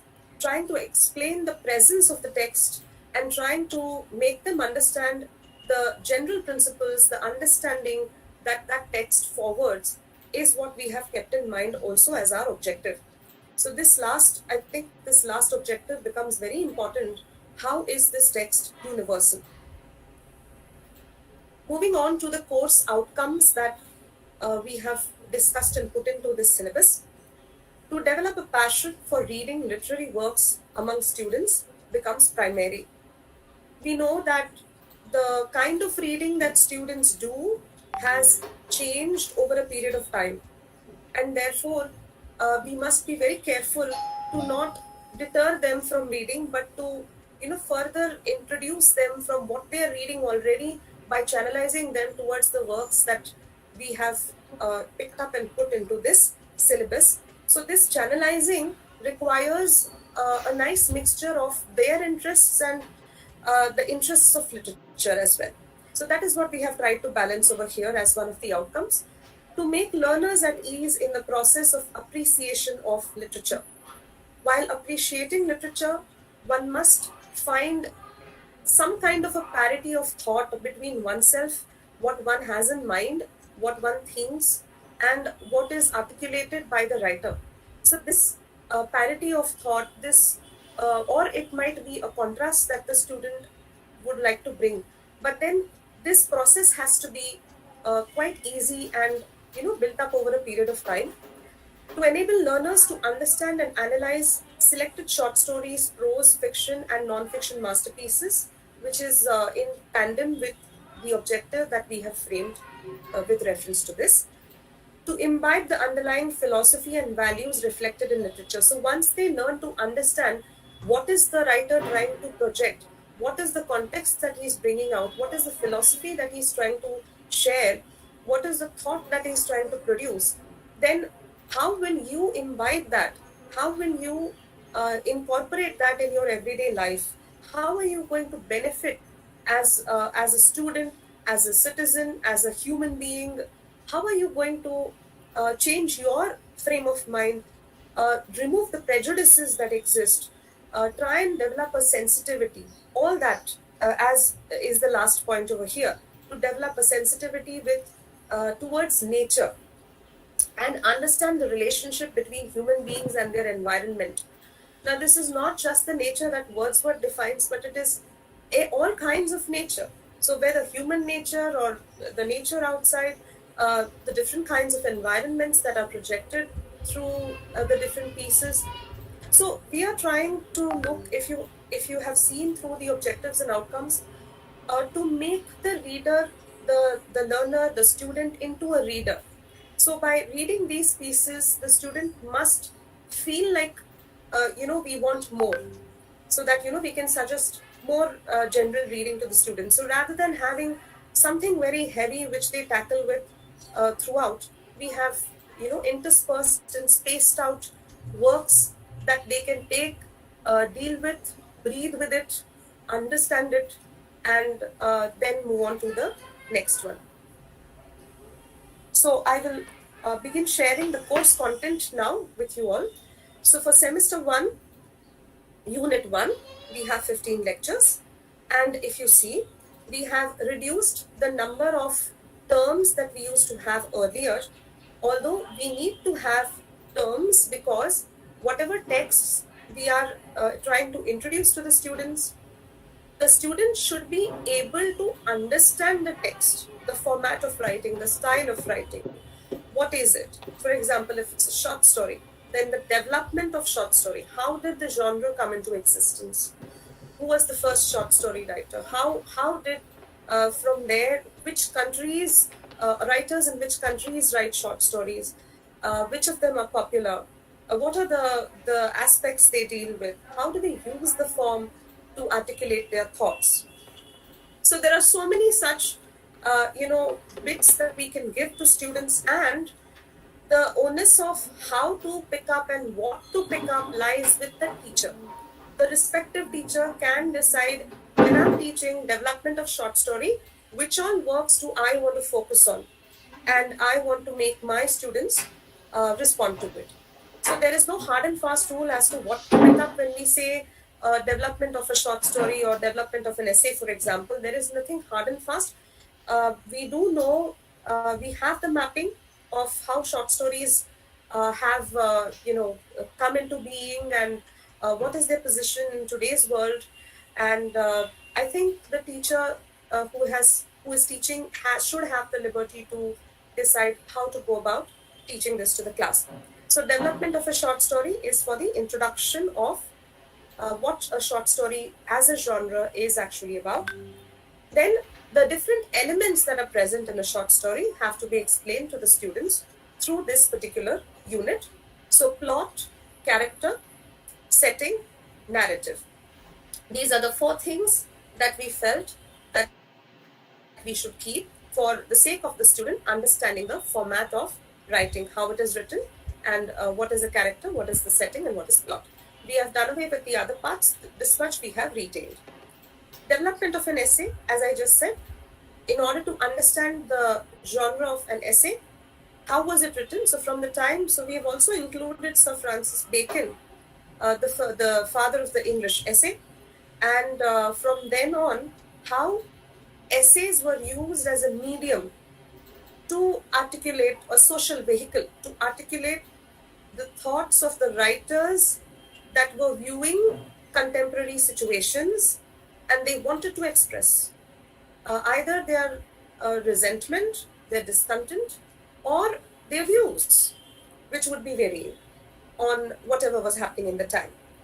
So instead of introducing them to a certain history of a period, we will introduce them to what happened in the period through essays. So the thoughts of the writers, what they held in their minds through the medium of essays, which are literary, and therefore they are necessary to be introduced to a student of literature. But we have made sure that the essays that we have put in the syllabus, which some of you may have already seen, they are very, very student friendly, as was the term to be used. Because I remember when we were putting this syllabus together in the first meeting, Dr. Karankal had told us that he had asked us the question, how do you all think, to all the members of the subcommittee, he had asked, how do you all think that students would be attracted to the subject and would remain with this elective? So this aspect of not just getting them to it, but also making them stay. So then we need a continuous involvement that the students must have. So we've made sure that there's nothing very heavy in the first year onto the students. So features of prose writing, what are the different prose works that one would find, types of prose, and what is an autobiography. So we've limited ourselves to these many concepts in Unit 1. Now moving on to Unit 2. Unit 2 would be the collection of short stories that we have in front of you. So we've taken O. Henry. O. Henry is a favorite of everyone, all ages. The Cop and the Anthem is a very popular short story, so we decided that we could take one O. Henry. Ray Bradbury, because students are very inclined towards science fiction, and therefore A Sound of Thunder would be a very wonderful story to read. It would let their imagination run wild, and I'm sure many of them who write stories would also be inspired further and look and understand that if you're writing a story of science fiction, then what should be the elements in it? How do you go about it? Because I've observed this, that whenever we give them a story writing competition, many of them, I think almost 90% of the pieces are either sci-fi or magic realist. So there is something that the students have in their mind, as Satyajit sir, the other day we were discussing, he pointed out that we are dealing with a Harry Potter generation, and we need to have stories, we need to have texts which interest them, which capture them. So therefore, we have made this as a fine combination of their interests and the interests of literature, as I rightly said earlier. The third story is Rabindranath Tagore's Kabuliwala. Tagore, we felt, must be there because he's a very, very strong representative figure of Indian literature, and therefore at least one short story by Tagore, we insisted must be here. Bernard Malamud, the Jewish American writer, The Jew Bird, a very nice short story again, so that we have, as Sir had said, that we have picked up one from, tried and picked up one from each nationality, so that there is a nice mixture of short stories for the students to read and study from. Babura Bagul's Mother, again, it's important that students understand the different kinds of works in literature. That literature is not just about something to do with something that happened somewhere in some place. It's also about what had happened in your immediate environment, or what may still be happening in your immediate environment. So I think Babura Bagul's work, which is so revolutionary, would open students' eyes towards the atrocities that are committed towards Dalit women even today, the kind of poverty and exploitation that exists in the lesser privileged factions of society. So thereby, by introducing Dalit literature at this early age, we also make them we sensitize them, and we make them understand as to what are the problems of the subalterns, what are the problems of the people who are underprivileged in society. So they must know, understand, open their eyes and ears to the kind of things that happen around them, which is why we said that we'll take up one work of Babura Bagul as well. And finally, Ken Liu, The Paper Menagerie. Again, a very beautiful. So Ken Liu is an American, but he is of a Chinese origin. Therefore, the story is a very nice combination of a Chinese mother and an Americanized son. So, what happens when the next generation moves away from you? And the traditional connect that they try to maintain is very beautifully done with these paper menagerie, that is the origami that the mother makes, and she tries to bring them to life, and how we make these small forms, and we try to play with children. She tries to bring them to life, and then later on, after the son is Americanized, he understands, he wants to get back to his roots, and he understands the importance of those origami pieces. Very beautiful. So these stories, if you see, we have tried to introduce different contexts, different periods and different contexts, so that students are given a glimpse into literature. Because there was always a question that students used to ask, I remember, why not this is included and why not that is included in our first year BA syllabus. So keeping all that in mind, we have framed Unit 2. Unit 3 consists of essays, and again we have 15 lectures to cover all these essays. Now if you see, we have taken 6 essayists, and each of them as a pair belong to a different nationality. So Sir Francis Bacon, because he has introduced the English essay, this was a particular suggestion of Dr. Rajesh Shivli, I still remember, and he said that Bacon, being the father of the English essay, we must include Bacon in the syllabus, and we all agreed with Sir's recommendation, and therefore we have put this into the syllabus. So of marriage and single life and of revenge, these are small pieces, but then they have profound thoughts. So these will be very useful to cultivate this, what should I say, classroom discussion, the concept of classroom discussion. Okay, what do students think about what is being said? Is it true even today? And also, a very important faculty, that is critical thinking, will be developed when students read and understand and discuss essays. So we know that in many foreign universities, courses are offered in critical thinking. So critical thinking is something that we have to cultivate as a faculty. So why not begin with our English literature? So therefore, these essays have been introduced keeping that in mind. Charles Lamb, all of us are aware of the two races of men. So Bacon and Lamb would be the non-heavy British counterparts, we could say, in terms of essays, and therefore students would be happy to deal with them. Emerson and W.E.B. Du Bois from American English. So Emerson's transcendentalism, Emerson's humanism would be understood from his essay on self-reliance, how important it is for a person to understand oneself and be with oneself. What is self-reliance? What is his notion of self-reliance? And what the students think about the concept of self-reliance. And the belief in oneself, the belief in human beings, the belief that human beings are actually good, okay, the goodness in them, the truth value of people and their existence. So there's so many things that we can discuss when it comes to Emerson's conceptualization in his essay. W.E.B. Du Bois, Strivings of the Negro People.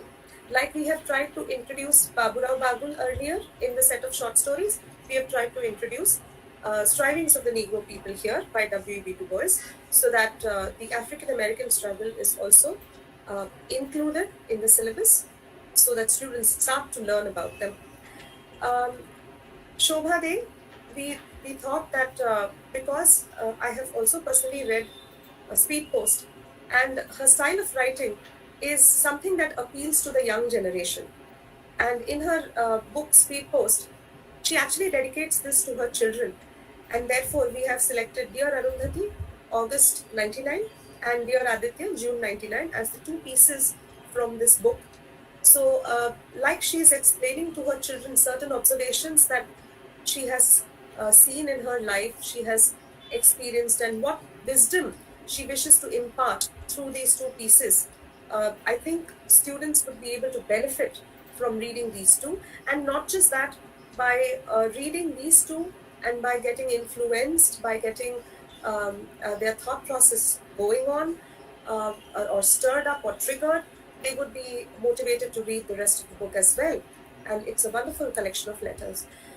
So that's the reason why we decided with Shobha Day. And Shubhrata Bakchi, which was Bose Madam's edition, and she said that, and we did agree that these essays are very motivational, very self-reflexive. By the very title, Learning to Listen and Who is a Good Leader, we understand what are the values, what are the qualities that we would want students to imbibe. When we say learning to listen, it becomes very difficult. We teach listening in our communication skills, etc., but then it becomes very difficult to actually make people aware, make students aware how to listen. So Bakchi's essays are very interesting. He has an entire collection of them in this book called Go Kiss the World, and we chose these two from this entire collection. So this is regarding Unit 3.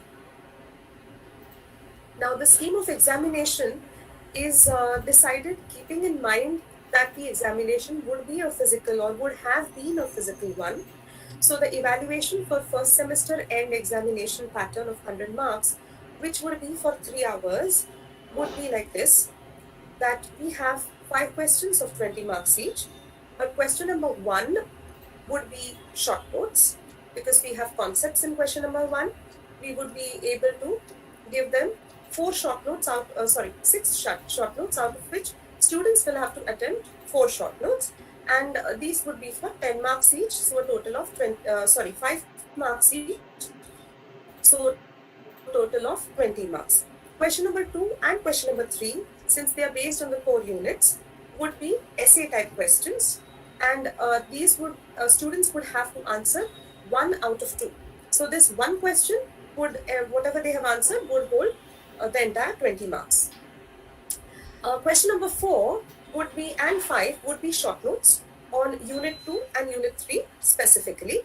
So 2 out of 4, which means each question will carry 10 marks.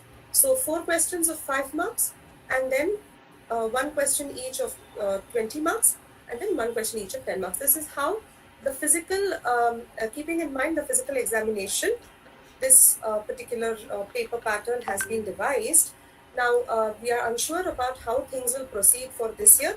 So therefore, we will wait for the instructions of the University of Mumbai and the government to let us know how we will actually conduct. But then the marks or the marking scheme will be an approximation of what is already given in front of you. So that is all from my side. Now I would like my colleague, Dr. Satyajit, to continue with the presentation. Thank you. Thank you, ma'am. Am I audible? Yes, sir. Thank you. Thank you, Shweta madam. Good afternoon, all the dignitaries and my colleagues from different colleges. I'm going to do a presentation over the syllabus prescribed for semester 2, and please go for the next slide. As we all know that we are going to focus on the prose and fiction so that we can familiarize learners with salient features of literary genres like short story, novella, prose, fiction, and non-fiction. So semester 2, unit 1, we have number of lectures 15, and we have introduced some concepts like novella, aspects of novel, children fiction, then different types of novels. So it's all about understanding the genres like novella and novel. So they are going to observe and learn about the origin of the genres like novella and novel. Even they will identify the difference between novel and novella.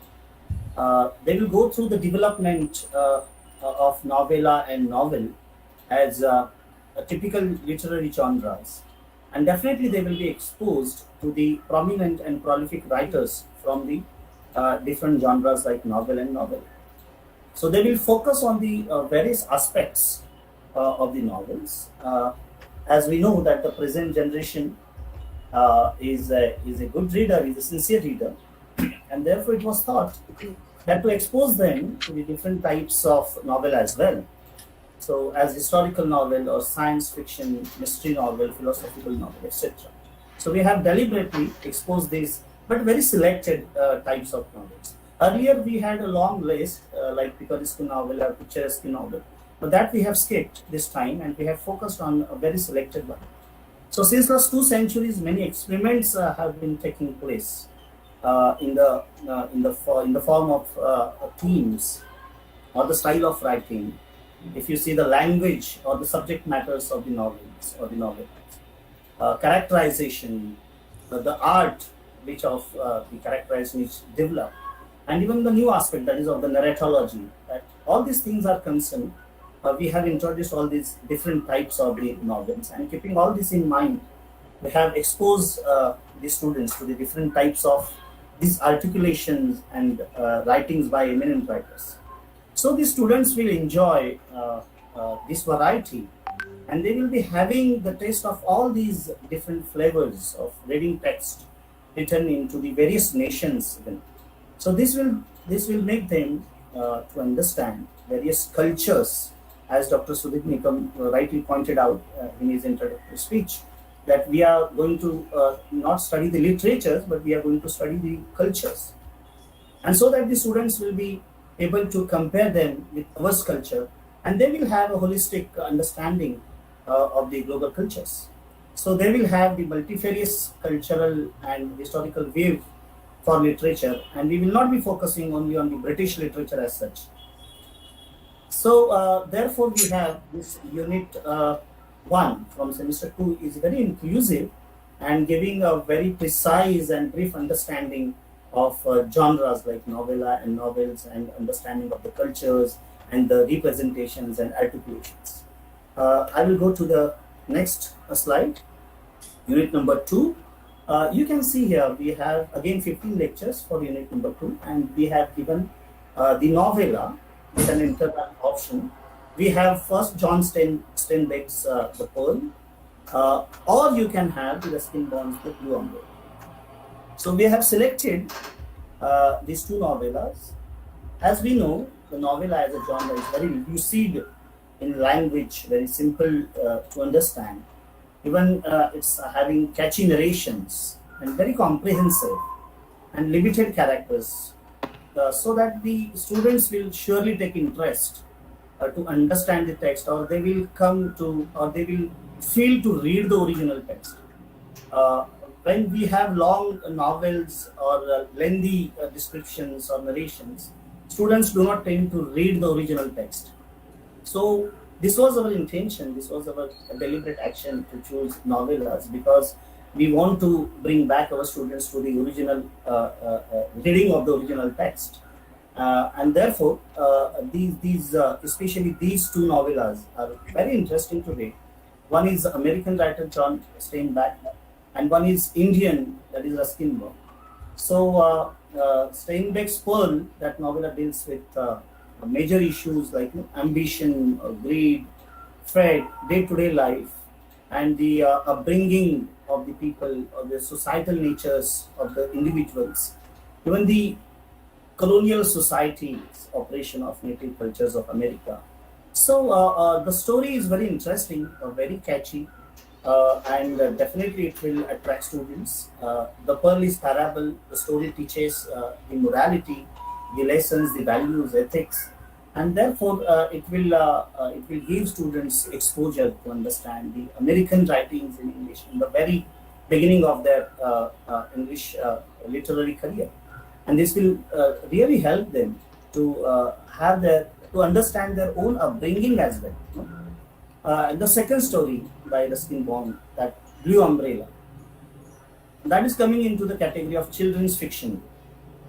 And everybody, everybody means, even though we are adults, we like to read children fiction. So we all know that this generation, as Salian Man also discussed last, we were discussing, that this generation is marked by Harry Potter or animated films or Avengers series. So definitely they will like to read such kind of children's fiction. This story is also having multiple emotions, including materialistic love, or jealousy, or kindness. And even if the story is so short and simple, it gives value lessons about human goodness and kindness. Students will definitely identify with the lead character, that is Binia, because she is an example of innocence and compassion and stands out as a role model for the children and adults alike. Definitely, students will identify themselves with this character and they will fall in love with this character. If teachers and students together choose this novella to have their into their classrooms. Even it's very easy to teach them because famous film director Vishal Bharadwaj made a movie on this novel with the same title. So we can have this advantage of screening of the films at the same time after teaching and after long discussions. We can just bring students for the screen planning. Even there is a movie made on the Pearl. So we can have this extra activity on behalf of the department, and you can simply attract and fascinate students towards literature. So it was our major objective behind this text to imbibe the underlying philosophies or ethics and values about human life. And definitely, as far as their tender age is concerned, these two options will be definitely go to sensitize them, will touch upon their hearts, and teacher also will have very much very much joy to teach the same text into the classrooms. So let's go to the unit 3, where we have two novels.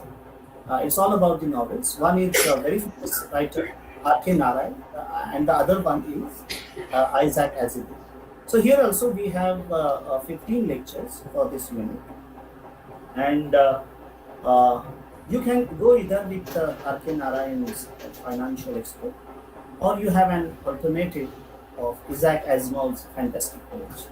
So one is typical Indian novelist or Indian novel, and the other one is a science fiction. So we have already introduced that concept into unit number 1. So accordingly we have chosen the text, Fantastic Voyage, that comes under science fiction. And both, as we know, that prolific writers, we can expose students to such eminent writers, and they also will definitely take interest to read such kind of prolific writers in the beginning in their first year of understanding literature. So first novel, that Financial Expert by R.K. Narayan, will expose students to the typical Indian novelist writing style, Indian social milieu, and typical Indian characters. So the students will find easy connect with the text, and therefore we have deliberately chosen Indian writer, and there was no other than this name, R.K. Narayan. So the various themes from the typical Indian context, like the importance of the family, or the role of the luck or the divine will, or the luck for the money, lust for the money, everything, and how the things finally sorted out. And even R.K. Narayan's very famous Malgudi Day stories, students will take interest to read all others, because this generation is marked by this,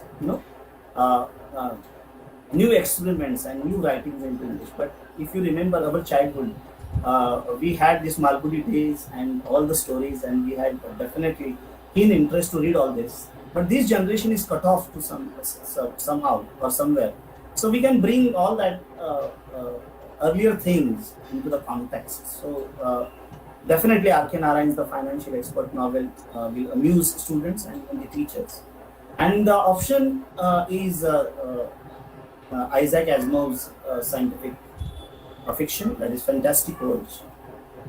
Students are drifted towards watching movies like of science fiction, and digitalization or the technology, all that has attracted and fascinated students and teachers as well. So a science fiction can give students totally new experience of new world.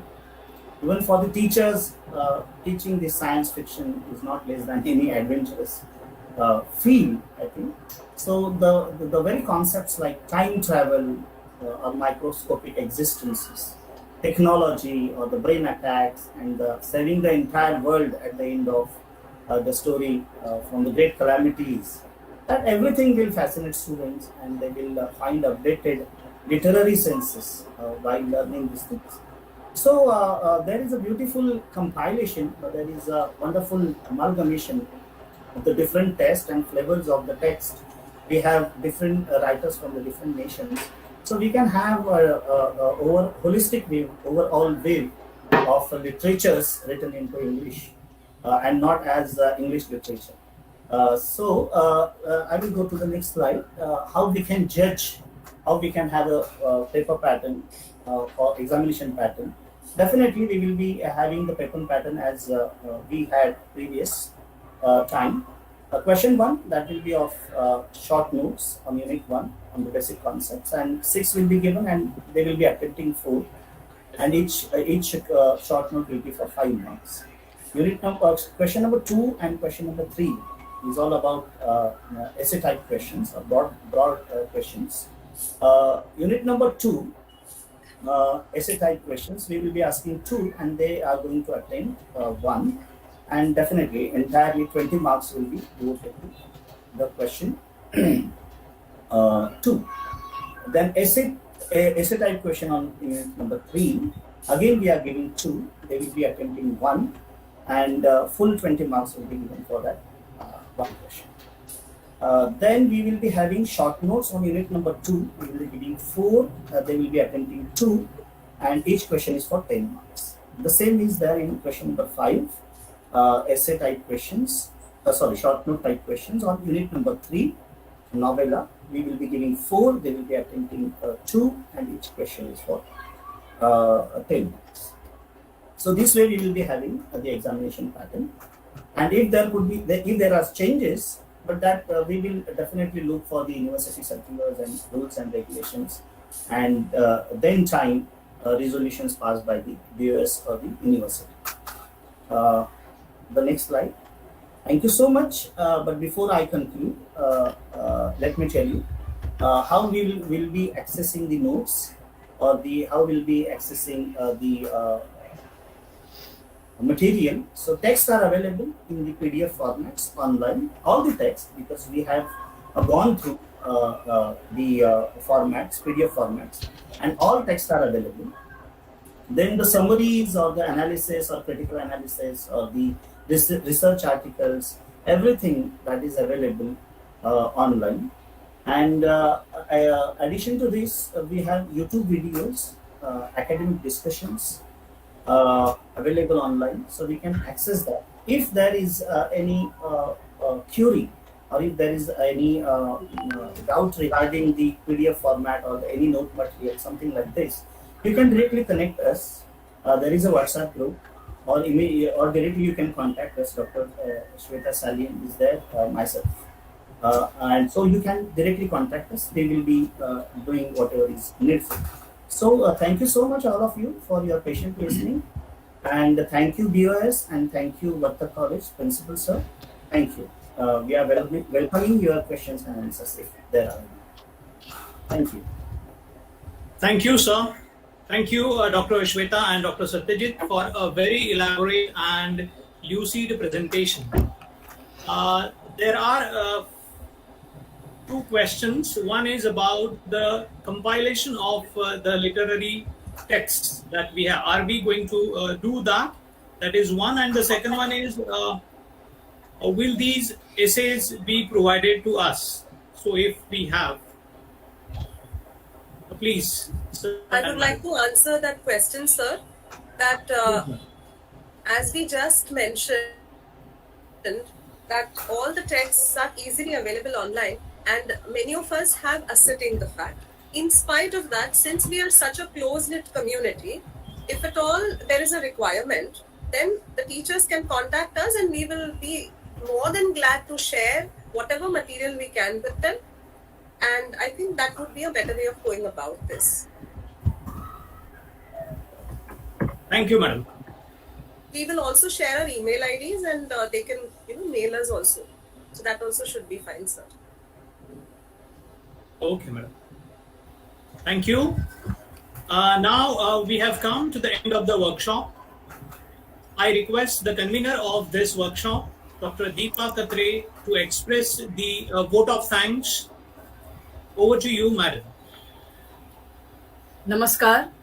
On behalf of my department, my thanks first of all to all those who attended the workshop. I hope it has helped you.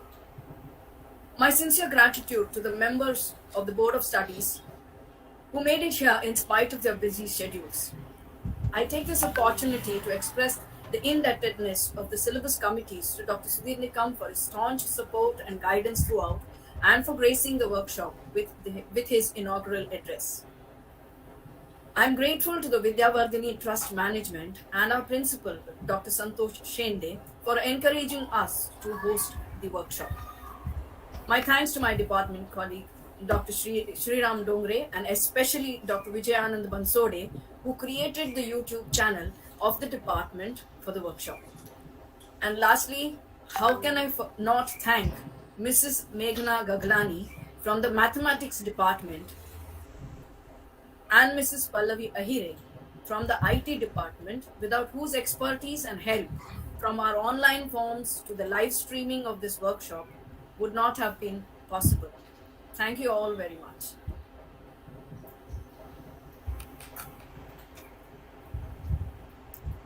Thank you, madam. I request all of you to fill in the feedback forms, which will be sent in the respective WhatsApp groups. You all are requested to fill in 2 separate forms for communication skills in English and optional English 1. 2 separate certificates will be issued to you after the submission of the feedback forms. And now, with the permission of the organizers, I declare that the workshop is over. Thank you, all of you. Have a nice time, all of you, and take care of yourselves. Thank you. Thank you. Thank you all. Thank you all. Thank you. Thank you, ma'am.